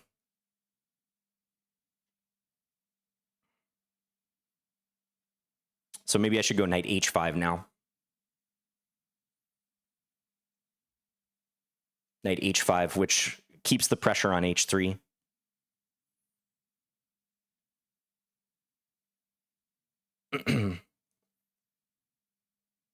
Antazi's catching up on the clock, but that's okay because I was able to cash in. I'm pretty happy about that. So knight h5 or knight f5? Both look pretty good. But knight f5, I do wonder about some capture on e4. Nah, but I should have knight takes d4 at minimum against that. Either way. Let's say knight f5, bishop takes e4. Even that one, I think I could play knight. Let's say knight f takes d4. Yeah, that looks really nice. So knight f5, e3, knight h4. And if queen c2, I take, and then I take h3 with tempo. Looks very, very good.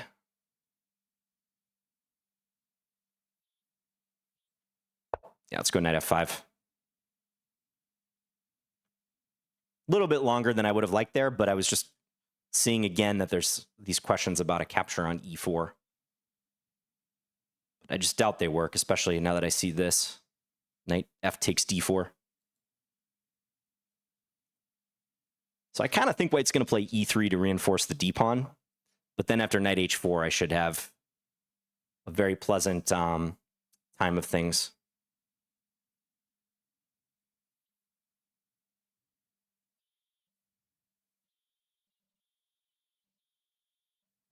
White's probably going to end up being down 2 pawns because I think it's pretty realistic I'm going to win that h3 pawn soon. They might try to transfer their queen over, maybe get something against my king, but definitely shouldn't work. Might have to play a few defensive moves, though, to consolidate after I'm up the 2 pawns. Getting a little ahead of myself, but that's how I could see this going. Actually, maybe that won't even matter. Yeah, white plays knight takes e4. So if I play knight takes d4, how is white defending this? And also, does it matter which knight I take with?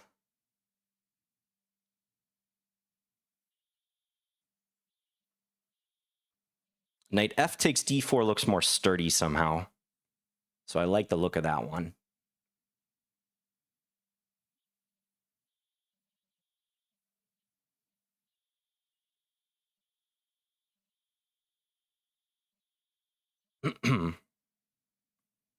But knight c takes d4 keeps control of the e3 square. So it prevents queen e3. Both moves look really good, though. And if I take first d5, bishop takes, I guess bishop takes e4 is the idea. And that should be good for me too, but I don't think I have to allow it.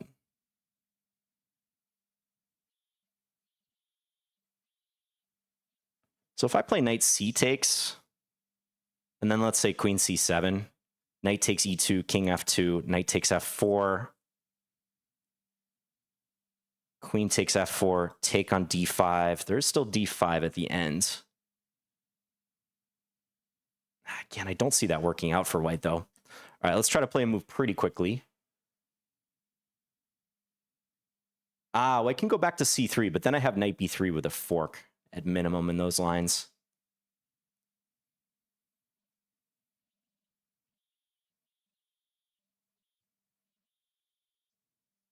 Knight b3 with the fork.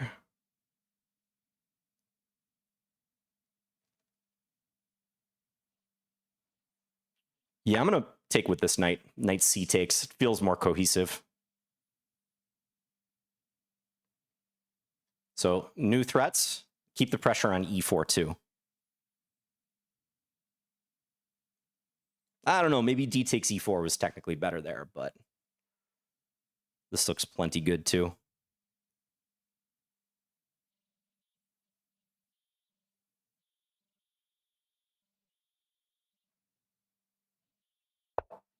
Let's go for the fork now right away. There's some questions if white can take on d5, but white really doesn't have a lot of time to consider that. Maybe I could have thrown in rook c8 or something. But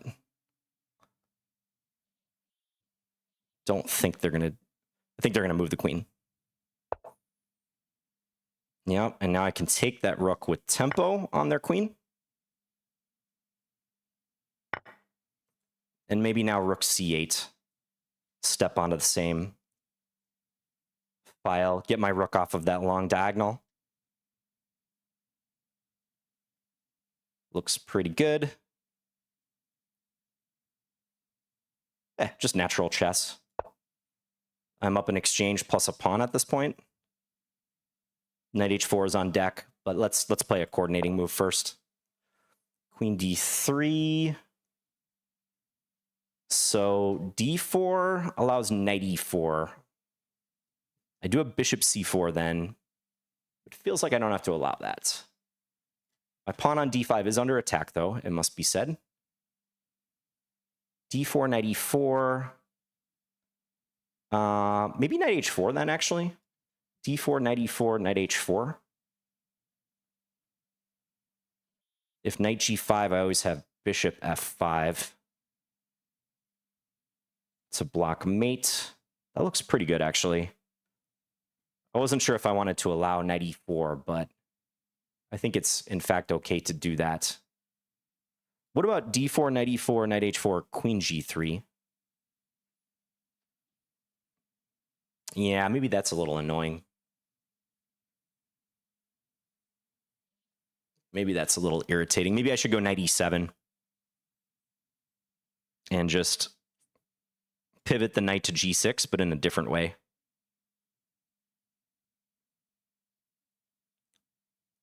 I think I like that option a little better. Keep this knight at bay. Probably white I'll go rook d1. I can always bring my rook over, or maybe knight g6 first. Knight g6 looks very sturdy. Hit the bishop.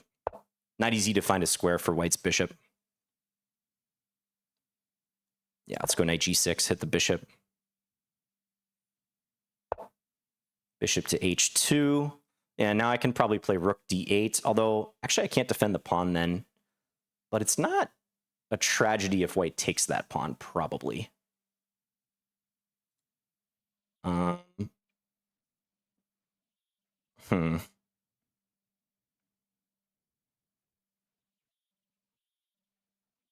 So rook f d8, if they take with the knight, let's say,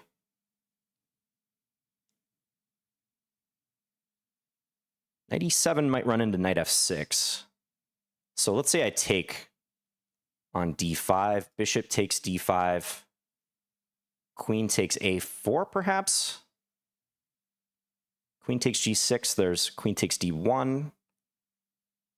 Bishop takes f7, king takes f7, shouldn't work. Queen f5, king g8. I think I escaped that. Could also play knight e7 and just repeat. But rook f d8 looks correct somehow. Now I'm the one on the clock, down on the clock, so let's just be mindful of that.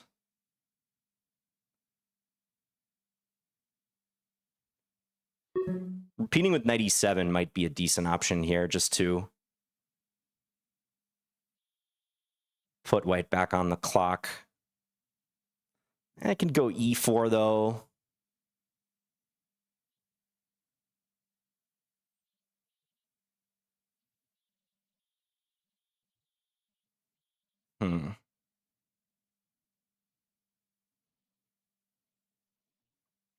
Yeah, let's play knight e7. Just going to play it safe for a second. If e4, I can always play e5, d4 rather. If I just want to give the pawn back, I should be winning that endgame pretty comfortably.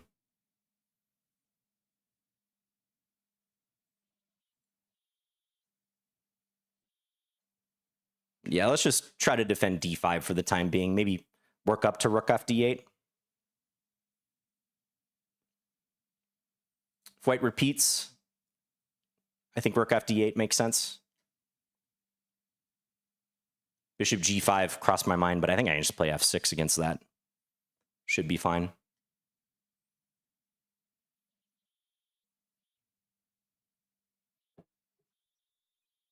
So I don't know. I feel like I handled these last few moves a little tentatively, but the position is winning. I just don't want to allow unnecessary counterplay.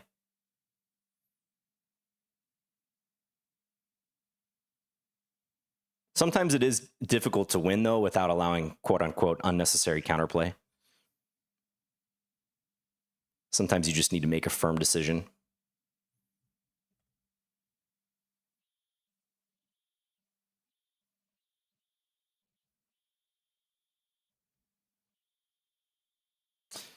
Sometimes rook c4, rook h4 could make sense. But we don't need to think about that yet. I think rook f d8 will be my next move. Just reinforce.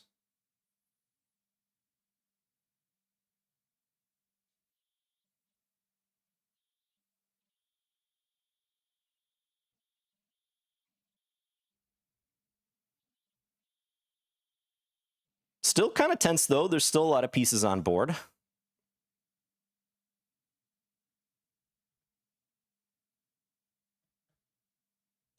Under 10 seconds for Antazi once more.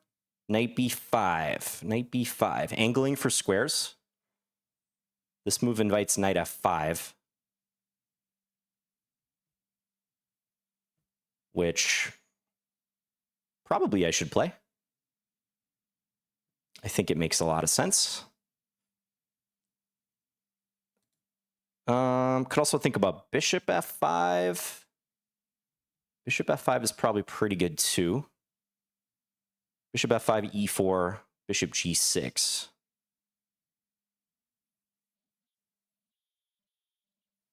Knight f5 is nice though, but I am getting low on the clock too.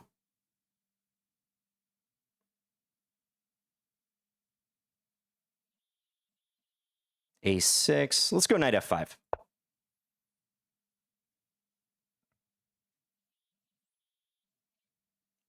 e4, knight h4 is the plan. And if takes, maybe bishop f5.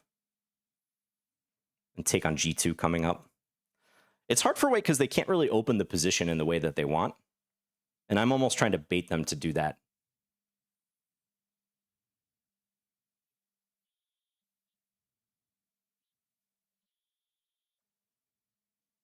So a little bit of bouncing around with the knight. I played knight e7, knight g6, knight e7, knight f5. They play e4. And yeah, now I'm going to quickly play this move.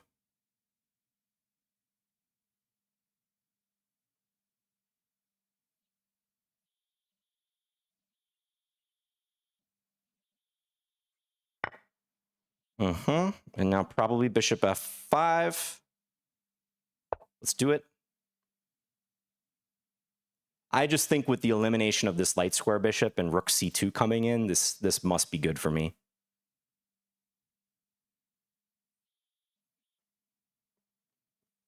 Paradoxically, losing that d pawn in this way, when white is moving pieces towards the queen side rather than towards my king, especially this knight, seems to make things easier for me. Because now I think they're going to get eaten up on the light squares.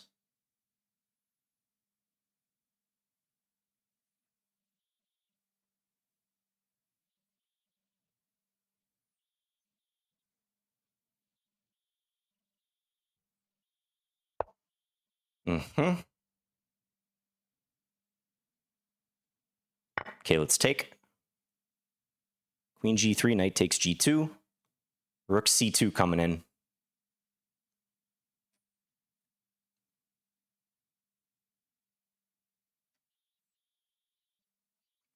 And I think white sees that, but I don't know if you can justify not capturing the knight. Let's say knight d6. I mean, I can probably play bishop takes h3 at minimum. So queen takes g2, so now I either take on h3 or rook c2, both of which look very good. Rook c2 seems like the more dynamic move, so I would lean towards that. I feel like I always have bishop h3. Yeah, let's go rook c2.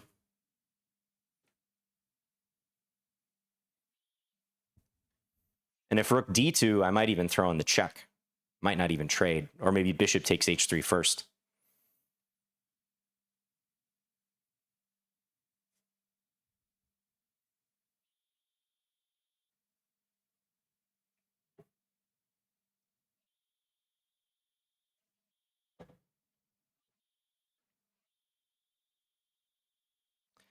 Yeah, this is busted for white. Still got to be vigilant. But bishop takes h3 coming pretty much no matter where white puts their queen. Yep. What might they do? Rook d4 at that point, but then rook e8, I've got another piece ready to deploy. Yeah, let's take. My king is very safe. Bishop g4 threat.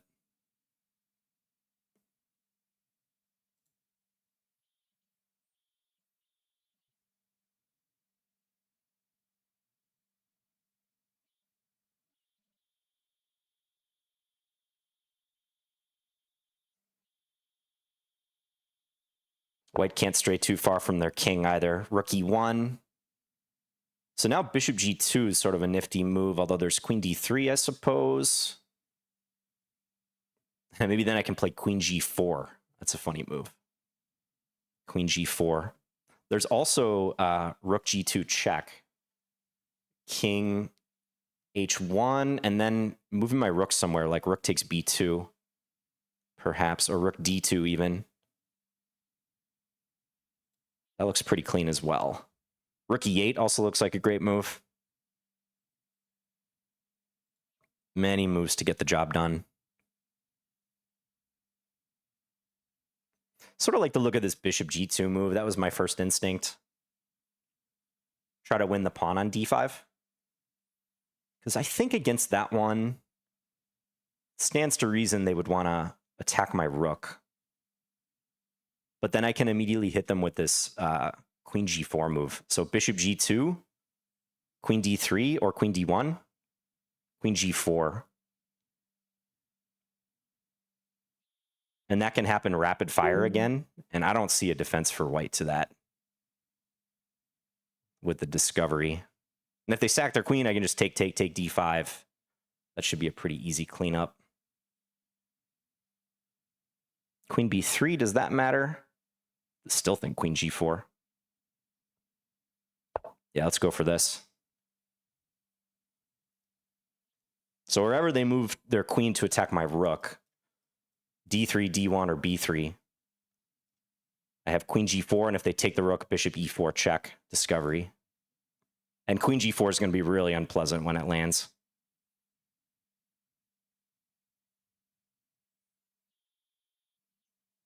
White might see it, but even then, they're not going to come up with anything good.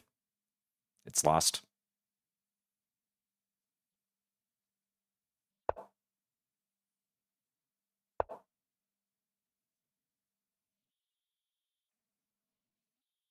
Probably the best they can do here is queen g3. Try to swap, but I think then take, bishop takes d5 should be a pretty easy cleanup job.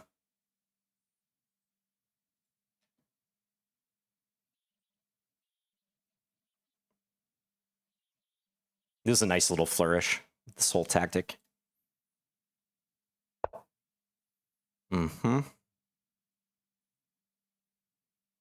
Now bishop f3, oh, queen takes c2. There's a little calculation needed there.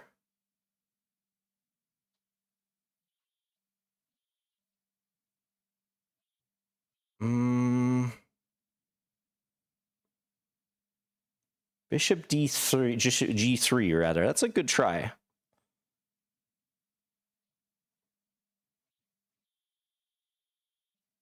That is a good try. Bishop f3 is screaming at me, but queen takes c2, queen takes g3. Check, check, check. I think I can win their rook at the end. Bishop f3, queen takes c2, queen takes g3, king h1, check. And eventually their king has to run to e3. Oh, and then I just win their queen. Okay, so bishop f3 probably does it. Admittedly, I didn't calculate bishop g3, though. But I think I win their queen. Let's do it. So screen the queen from the bishop.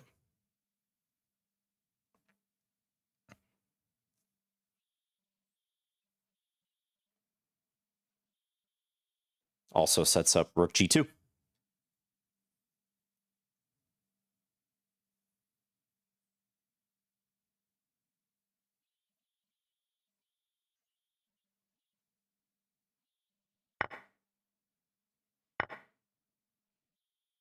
King f1, queen h3. And wherever white goes, they're going to get forced to f2 very soon. And then I can check, check, win their queen.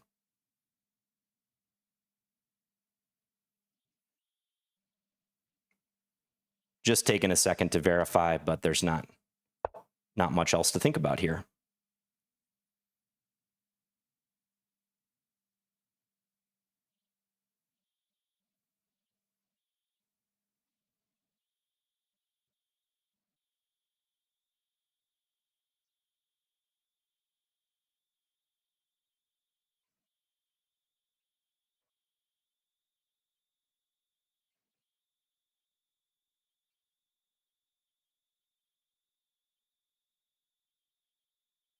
I think Antazi might play one more move and then resign.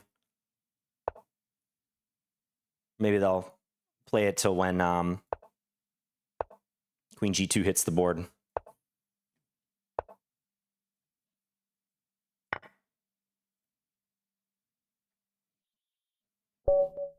And there we have it. Okay.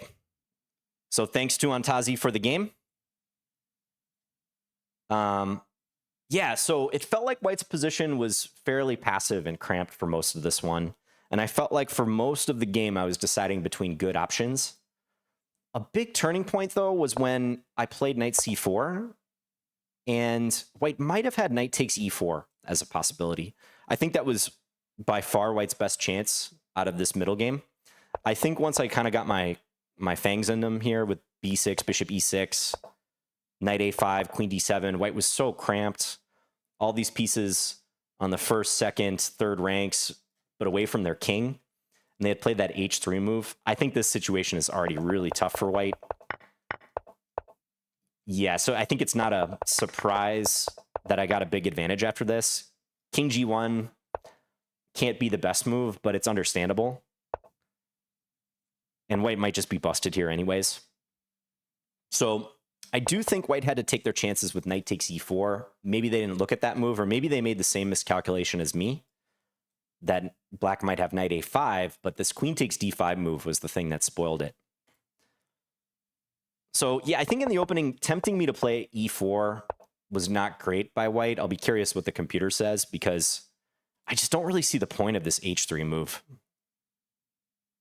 e4 aside, even if I played something like queen c7, I don't know that you want to commit to this move so early when Black is not meaningfully attempting to use the g4 square. I think it's more likely that this move is going to be weakening than helpful when the structure is not yet fully set. So let me reload my recording software so I can get my webcam back up, and we'll take a look at this game. Hello, I'm back with a webcam this time. I got the webcam to reload. Didn't even have to restart the webcam, just had to restart the recording software. All right, so here's the game with the analysis mode engaged. Looks like, yeah, a nice, gentle trending up advantage for me as Black in this one. 2 inaccuracy, 0 mistakes, 0 blunders, 95% accuracy, to 7 inaccuracy, 0 mistakes, 0 blunders by my opponent. It's always hard to know how to interpret these metrics because these are just broad metrics that Lichess gives. I think they are useful, the inaccuracies, the mistakes, and the blunders. But I guess on this one, it kind of tracks because it didn't feel like there was any one move that was an outright losing move for White. But I think after the opening, especially allowing e4, I do wonder if, yeah, this h3 move, it looks like that's the kind of crossover point in the graph where White does have that 0.7 advantage-ish that I was mentioning prior to the game. Had White played e4, that would have gone right into my prep. And here's where I was looking at some games with a6, preparing b5. It seemed like White was just tempting fate by giving me e4, and I'd be really curious why White played h3, because I can't find a good rationale for that move. I feel like it's a waiting move. Maybe they don't want to close off this diagonal, but if you're going to play a waiting move, I think there's more constructive moves you can play, like e3, maybe. So I think clearly in hindsight, White's not going to like that decision, but maybe I'll see if they put anything in the chat or afterwards. Thanks again, Antazi, for the game, by the way. I always welcome my opponents to comment if they choose to do so. Leave a comment on the YouTube chat if they want. But yeah, after h3, it did feel like White had some concrete issues to solve in the middle game in terms of their coordination. And it was just tough. I do wonder if knight h4 was a better try here. Okay, the engine's giving knight d2, which would be consistent with how Antazi has played some other games with knight d2 earlier. So it is giving this line. Takes f3. Again, I just think this makes a really ugly impression having to play f3. Let's just say Black takes. Knight takes f3. I know the engine says equal here, but I don't know. Knight b6 looks natural. Something about this position looks kind of sketchy for White. Lots of weaknesses. Loose pawns, weak e3, e4 square. So I think what the engine is saying, this is playable for white, but it has to be a pretty narrow path to correct things. What about knight h4? So this is the move I spent the most time on. And I was mentioning moves like g6 with the idea that if there's a double capture, I can take on h4 at the end and win my pawn back, probably with an advantage. Just felt like something like this was shaping up very nicely for me, even without my dark square bishop around my king. So interesting that knight b6 is the strongest move here, according to the computer. That is a move that I mentioned. What if c5? Take, knight bd5. Uh-huh. Got it. So still keep control over f5, because again, whenever this happens, black can take on h4, and then h3 is hanging, h4 is hanging. Both these lines look very, very good for black. Huh. I can even ignore the bishop, I guess, in this case.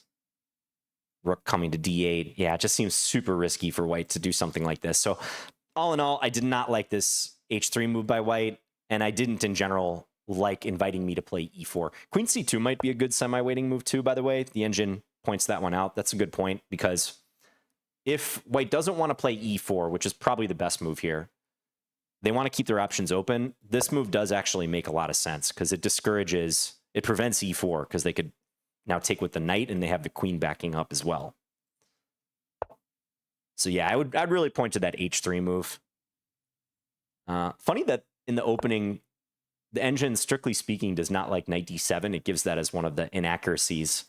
So against g3 on move 3, it prefers that I do this and then play knight c6. But that wasn't really in the spirit of what I was trying to do with keeping tension. But yeah, I guess I shouldn't be surprised that the engine wants to play more concretely against all this. It's giving some line like so. Open the position in the center a little bit. Yeah, and I mentioned this middle game too, this queenless middle game, if white takes on e5 and then trades queens. Search my channel for rat defense. This is the English rat. You can see here, rat defense, English rat. I have some videos where I played the black side of this queenless middle game. And like I said, I think it's actually kind of hard for white to handle, because black's moves are pretty easy. c6, bishop e6, king to c7, f6 to rule out any knight g5 stuff. And black can easily get a grip on some really nice squares like c5, b4, g5, e5, pressure towards c4 a lot of times. So this endgame's fine for black. So knight e1, I went ahead and played d5. Looks like knight b6 is also playable. Don't know that I considered knight b6 too much in this position, but that is consistent with some other lines I was mentioning. But d5 seems supernatural. White chose to take and play queen b3, but then knight b6. So I'm really curious here. Yeah, because I wanted to play bishop e6. I felt like that was the move, but what is the engine going to point out in the line with a5? Knight c4, queen takes b7. Because the whole reason I didn't go for this is I thought in a lot of these cases, if I try to take the pawn on a5, white plays rook takes a5 and then takes my bishop on e7. So concretely, what is there? Rook c6. So now I thought queen a6. Does that move just not work for some reason? Queen d7. Defend the pawn. And is white stuck? What is my threat, though? Rook c8, c6. Is that the threat? Let's just say white plays knight c2. Yeah, wow. Rook f c8. And rook c6 is the threat. You just take away the b7 square. And this knight is very handy too. Wow. Because I think I saw this line correctly. Queen takes a7. This should run into this, right? With the rooks supporting. Yeah. And then if queen b5, I think I was mentioning bishop d7 in a lot of these lines, where white's queen suddenly runs out of squares. They have to sack something. Wow, so bishop e6 was correct.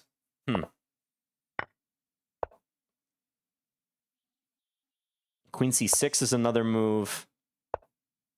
Yeah, these scenarios are just tough. Like, I'm sure you guys know this feeling where You feel like your opponent's queen is very close to being trapped, but it always seems to have one square she can go to. So this is the line I couldn't crack.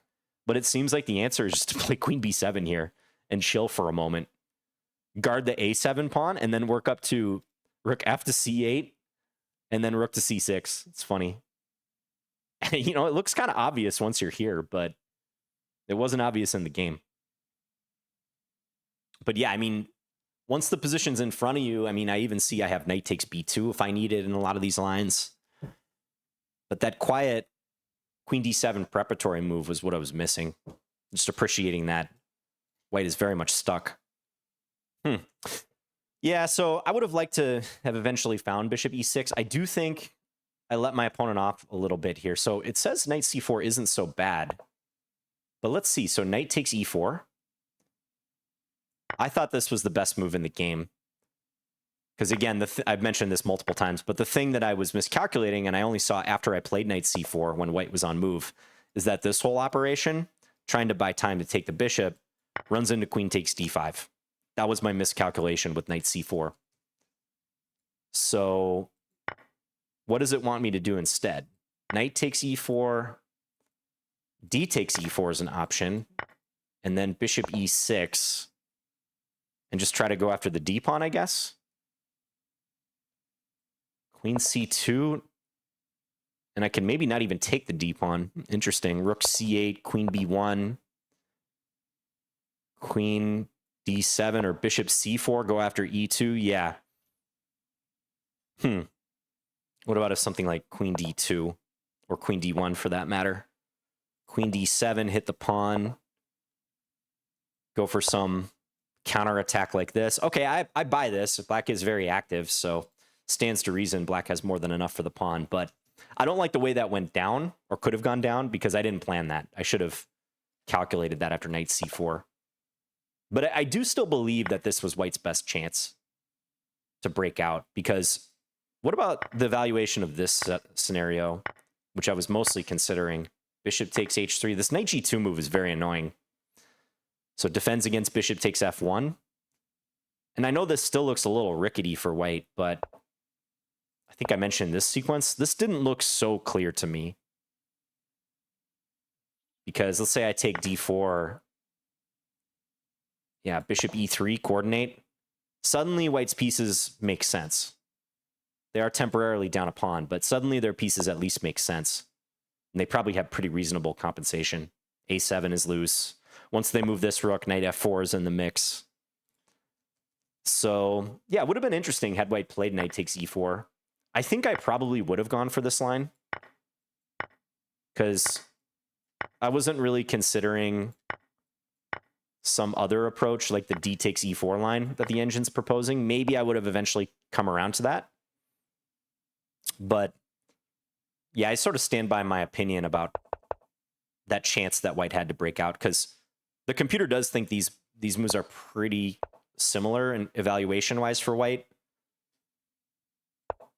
But I can't help but feel that the game continuation was very unpleasant for white, with how cramped they were and down on the clock. I think you'd rather break out and take your chances. So b6, this apparently wasn't best either. I can still go bishop e6. Is it because of a similar reason? No, knight a5 directly here. Oh, and then... Wait, let's try to figure this out. Let me pause the engine, because I saw that it was winning for black, according to the engine here. But knight a5, queen a6, bishop c8, queen b5. Oh, and then a6. Simply a6. Yeah. You know, I think I was always thinking of rook b8 in this scenario. In this exact position, I don't think I was thinking of knight a5. Those backward moves, even though I played one in the game, those are always tough. Yeah, and the queen is trapped if we get here. So I think my calculation could have been better with some of the queen takes b7 stuff. I didn't have a ton of time, and it looks like, according to the computer, it's not a huge difference. Black is comfortable and comfortably better either way. And in fact, I think around here I said I thought black was about -1. So that appears to be roughly accurate. But still, my calculation could have been sharper. It would have been nice to play bishop e6 a little more confidently on these moves and have the calculation to back it up. I think refuting the line on the prior move is more challenging. I'll give myself a pass for not understanding the ramifications of this, and then rook f c8, rook c6. That's a little hard. But also, if I picture this in my head, I should have realized how helpless white is. But I do think on knight c4, knight c2, I should have seen this sequence.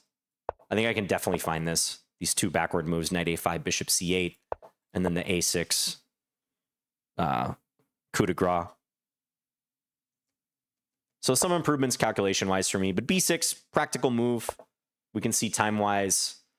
I spent some time on that move, but I was able to keep about a 5-minute advantage.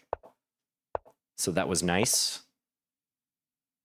And now it wants white to play knight e3 right away, but I would have done the same thing as in the game. Yeah, something along these lines. Feels like black is better. Because the way in which white can try to break out are very specific and kind of risky and kind of ugly, you know? I guess if I play this way, white might have something with their kingside pawns. But it's so hard to handle this position for white in time pressure. So rook d1. Yeah, the engine's throwing g4 in at some stages here. But just look at this from the white side. If we flip it around, you can feel how cramped this is for white. And what about knight takes e4? I sort of dismissed this now because I didn't think this whole sequence was any good for white when they can't put the knight on g2. And that looks to be the case. Queen b3, bishop g4. Yeah, white's sort of getting eaten up here by the bishops. If f3, that's just laying out the carpet for some mate on h1 eventually happening. This right away. Yeah, it's too tough. Too tough for white. So bishop e6, knight e3, and then I think a good example for those of you who maybe struggle to capitalize when you have a space advantage, avoiding exchanges that free your opponent's position, like trades like this, is so crucial. If I would have just inserted knight takes e3 or even rook c8 and allowed knight takes c4, I feel like this makes white's job so much easier to unwind and get their pieces in play. But when I retreat with tempo on the queen and I say, hey, you're going to stick around with that knight, like you might have encouraged my knight to retreat, but I know you're still blocking your bishop. That's how you can keep your opponent bound up for many, many moves versus just allowing them to complete their development somehow. So queen d7, hit the pawn. Arguable if that's a threat because white does have a attack on d5 at the end. Yeah, and I'm sure I didn't play this perfect. Rook a6, bishop d6. Knight c6 felt like a nice move once I found it because it felt like frustrating bishop d2 would be nice. Can I even take this pawn? Apparently not. Wow. Bishop d2, knight takes d4, bishop e1. This crossed my mind. The engine just thinks this is all okay for white, even with the pin, because e4 is loose at the end. I guess this is fine. Okay.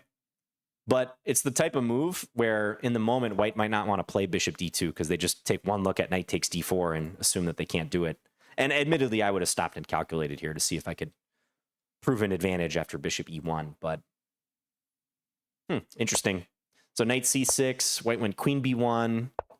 Here's where I started attacking on the king side. Okay, but knight takes e4 was possible. Interesting. So it does want me to maybe build up with some moves like rook a to c8. So on h5, how does this work? Knight takes e4. Knight takes e4. Bishop takes e4. D takes e4. d5. Okay, that shouldn't be a surprise to me. Did I have something in mind against this? I feel like I maybe assumed that pawn takes would work, but d5 anyways. And I guess white's just going to crash in on e4 at the end. I might have hand waved this away and thought, well, I can always take bishop takes e4 and then something like this to reinforce. Oh, but they get their e pawn at the going up to e4 at the end. Is that right? Yeah, if this happens, they have e4. Wow. Okay, that's a bit hard to see from several moves back. But it does reinforce that there were these knight takes e4 ideas lurking, which White eventually tried in the game. So h5, probably not the best. Maybe I could have paid a little more deference to that. Like, how does rook a c8 change things in this whole sequence? Take. Wow, and then not even take. Play f5. Really? f5 and then f4? So why can't I do that in the other sequence? So let's say, as played, knight takes e4, bishop takes e4, d5, or f5 rather. I still can, but I guess it's maybe shakier. Maybe the rook being on a8 at the end has something to do with this. Yeah, that's advanced. Yeah, so maybe I gambled a little bit allowing knight takes e4 on a couple different moments in this game. But I also knew it was going to be a tough call for White with very limited time. And that they were, again, just look at this position from White's point of view. Like, they're dying to get their pieces out and coordinated somehow. It just felt unlikely that they were going to take a random shot at knight takes e4 when, if you just calculate a couple more moves, it doesn't look like they're going to get enough. And admittedly, to prove knight takes e4 here, they have to have that e4 move locked and loaded at the end, which is tough. A lot of players will just defer to playing passively, kind of like White did. I think that's entirely logical. If White had played h4, what was I going to do? I think I was going to play bishop d6 and then try to reroute the knight to e7. But even here, bishop takes e4. And then, yeah, I guess this one's a little easier to appreciate. And there's no bishop takes g3 at the end, huh? Because, yeah, the rook will be defended, or the knight, whatever. So bishop takes e4. This is all hypothetical, but maybe I keep some advantage in a position like this. Still looks kind of hard for White to free themselves. But they're not that much worse, according to the computer. Yeah, so White played knight f1. I went h4. If White tries to keep things closed with g4, I would just assume check, and then maybe I could calculate some sacrifice on g4. I also might just play this knight e7 move and start pivoting. Maybe try to get into f4. So it looks better for black, but, you know, still interesting ways this could develop. Maybe I sack a pawn, go for f5, like the computer's saying. So bishop e3, take. I thought White would take with the pawn mainly. And then I think I was looking at knight h5. But this is another situation where the engine says White can do this. I think I was calculating something like this and then queen c7. But the engine has no fear. Oh, the knight actually defends the pawn in this instance. Maybe I missed that. I don't know. Maybe that I was looking at that in lines with knight takes g3 first. Not sure, but yeah, pawn takes. I guess knight b4 does make a lot of sense too. That removes the sting out of these knight takes e4 operations. But with the whole point with this knight takes e4 stuff is with my knight on c6 and the bishop on e6, that's a pattern where a white pawn can eventually come to d5 and fork those two pieces.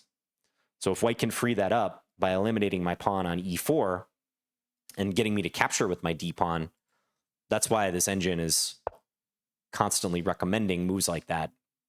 Knight takes e4, bishop takes e4.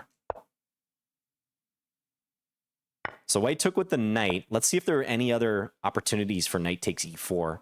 So now, yeah, now I think knight takes e4 or bishop takes e4 should not work. Let's say knight takes e4. I think I can probably do this either way, but let's say I even take with the knight. Pawn takes is probably cleaner, but let's say take with the knight and White gets d5. the point now is when I play bishop takes d5, rook takes d5, the rook is undefended, and I have a discovery followed by taking the rook. So I was mentioning some scenarios like that where it does look like now with white's knight on g3 and bishop takes g3 in the mix, it's less likely d5 is going to work for white. Yeah, so white had knight takes e4 on a couple occasions, 2 or 3 occasions prior. That's what I'm taking away from this. Knight h5 felt like a good move. I was happy to have found that one. Oh, no, so this was where I was wondering about this line. Or was it like this? Maybe bishop takes e4. Bishop takes e4, d takes e4, d5, because now the knight is protecting. And apparently knight takes g3 followed by bishop takes h3 is good. Oh, because of this move at the end. Wow, and if takes, queen check. And I guess I'm winning here. Ah, check. You don't even have to allow them to go to e1. And this ends up being mate. But I think I was considering some queen c7 type move somewhere. I don't know if this was exactly the line. Maybe not, but that was another possibility. But yeah, probably if bishop takes... This is the game position, right? Yeah. If bishop takes e4... No, I don't know what I would have done. I don't know what's easiest here. I would have stopped and thought about it. D takes d5. I mean, it feels like there should be something good for black. But yeah, I don't know. Finding this and then bishop takes h3 is rather concrete. So I would have been thinking here. And I had what? How much time did I have? Not all that much time. I was under 5 minutes at this point when I played knight h5. So I think yet another moment. Yeah, when white played king g1, I did start to feel like I was going to win this game.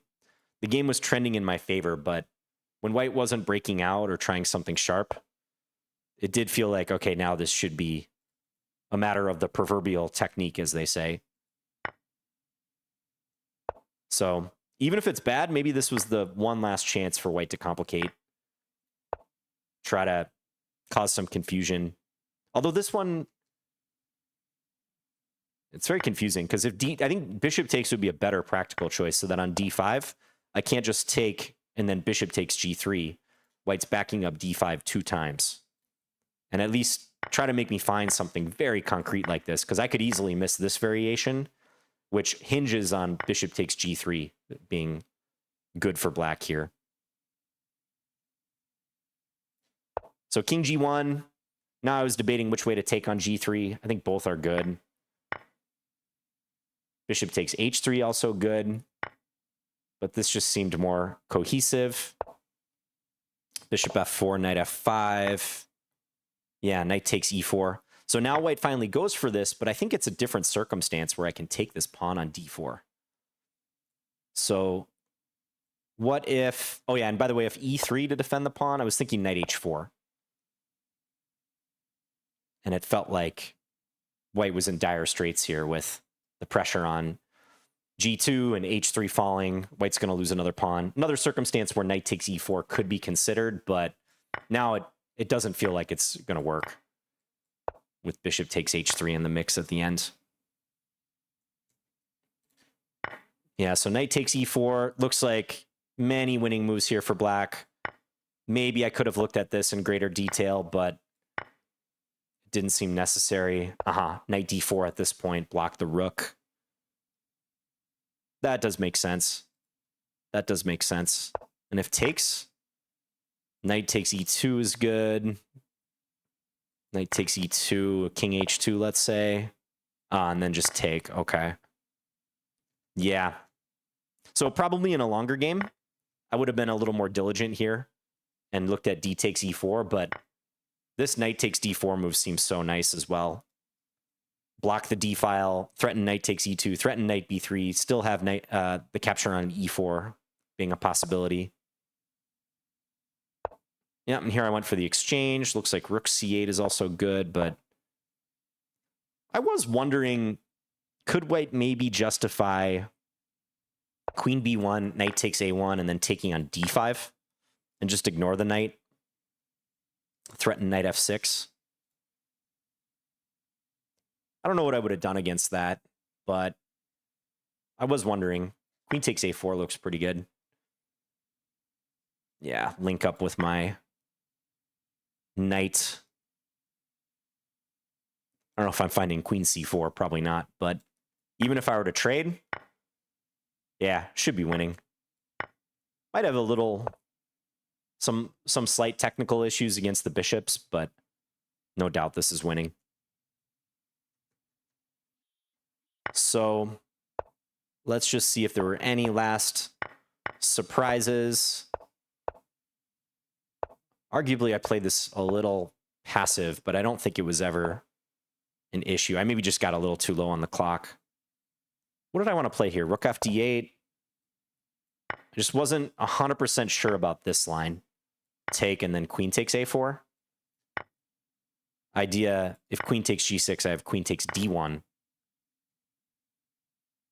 There's also rook takes d5.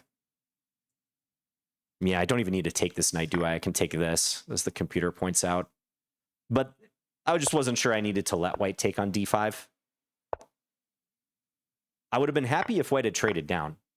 So if we just got this position, then not only is queen takes h3 probably good, but I feel like this is a straightforward win. Rook c2 at the end, or rook f d8, look for a trade. So yeah, it's paradoxical, but in a lot of ways, white taking my d5 pawn helps me simplify and win. Yeah. So I don't know if white has a better way to keep things complicated here. Maybe a bishop move, like the engine's proposing. But hard to stop knight h4. The knight can't pivot to d4 without getting traded. I think I would have repeated if I were white, just to put the onus on me to do something. But then I was thinking rook f d8, maybe work up to knight g6 again. And if bishop g5, I think I can always play f6. Because remember, after this, there's no check on g6.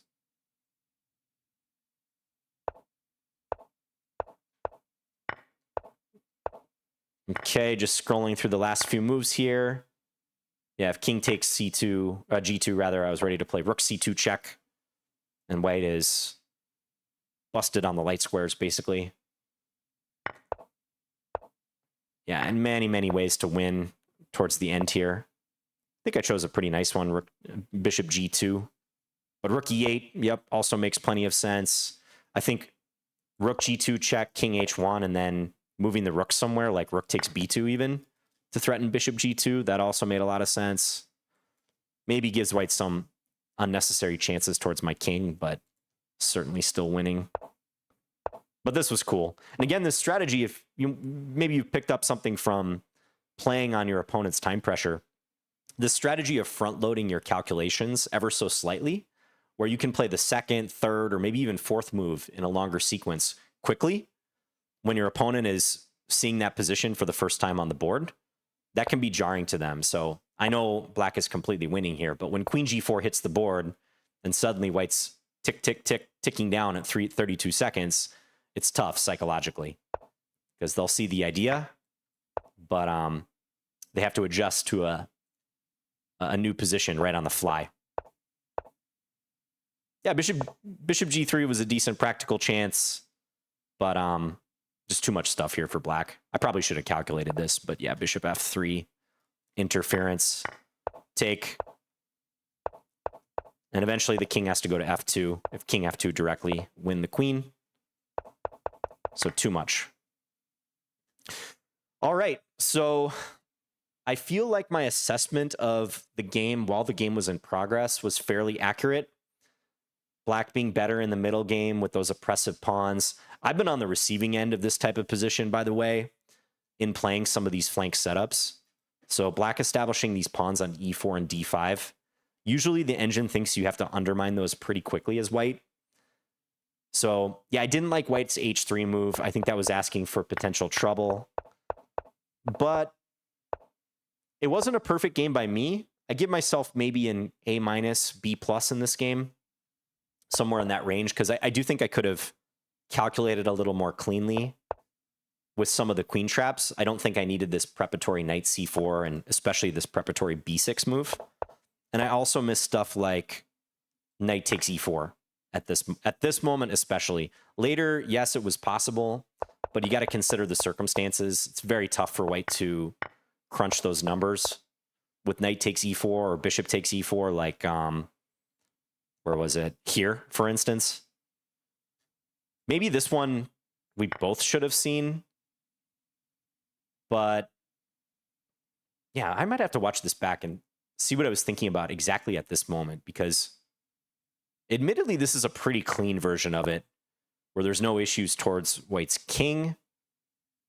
Yeah, black is better in the end, but no, this was the version with the pawn eventually coming to e4, right? Something like this, where a pawn I might have stopped calculating, but white takes and then reloads the pawn. So I don't know. What do you guys think? Were you worried about knight takes e4, bishop takes e4 around this point in the game? Or did you mostly think it would work out for black? I'd be curious. Yeah. So instructive game, and thanks again to Antazi. I think this is one of the games where I feel like my game plan, based on my prep and the type of tendencies I saw with time management by my opponent, worked out. So it set me up pretty well into the middle game and putting them under pressure when the clock really matters. And I think they cracked it with king g1. Although admittedly, that's the best move in a losing position, according to the engine. So yeah, I guess if they don't play king g1 here, I'm just going to work up to f5. And then f4 is starting to look super unpleasant. So it's almost like, what do they do? Yeah, this was also the line where, not to harp on this, but another situation where the capture on e4 followed by d5 could be played. And this is the line where the engine busts out this sequence with queen g4. So still some potentially sharp stuff. But yeah, let's just say white played a passing move just to maybe illustrate this, like rook g1. Would I go f5? f5 seems good. Seems like I can almost pull this sort of thing off. Maybe there's some minor complications there. So the engine just wants maybe a preparatory move, but f4 is coming. It's understandable why white played king g1 eventually to try to get out of that pin. All right. So thanks again to Antazi for the game. I would love to hear your thoughts if you have any of them. So I moved to what? This was round 9, and I was coming in with 6.5 out of 8. So do I move to 7.5 out of 9? I think so. 7.5 out of 9 with 2 rounds remaining. Hopefully I can get to 9.5. That'd be awesome. I should have the white pieces next time. Appreciate you guys watching. Sorry for the webcam dying midway. But thanks for watching, guys. And oh, by the way, the watch time for these videos has been fabulous. Like 30, 40 minutes for most of these videos. Really appreciate you guys sticking with this longer content. There's been a lot of nice comments and feedback. So I won't be playing the next season of this league. Maybe we'll talk about that when we get there, just schedule-wise. I am interested in playing future seasons, though, but I'll probably just need a break after this season. But we'll cross that bridge when we get there. Okay, you guys take care. Till next week. We'll see ya.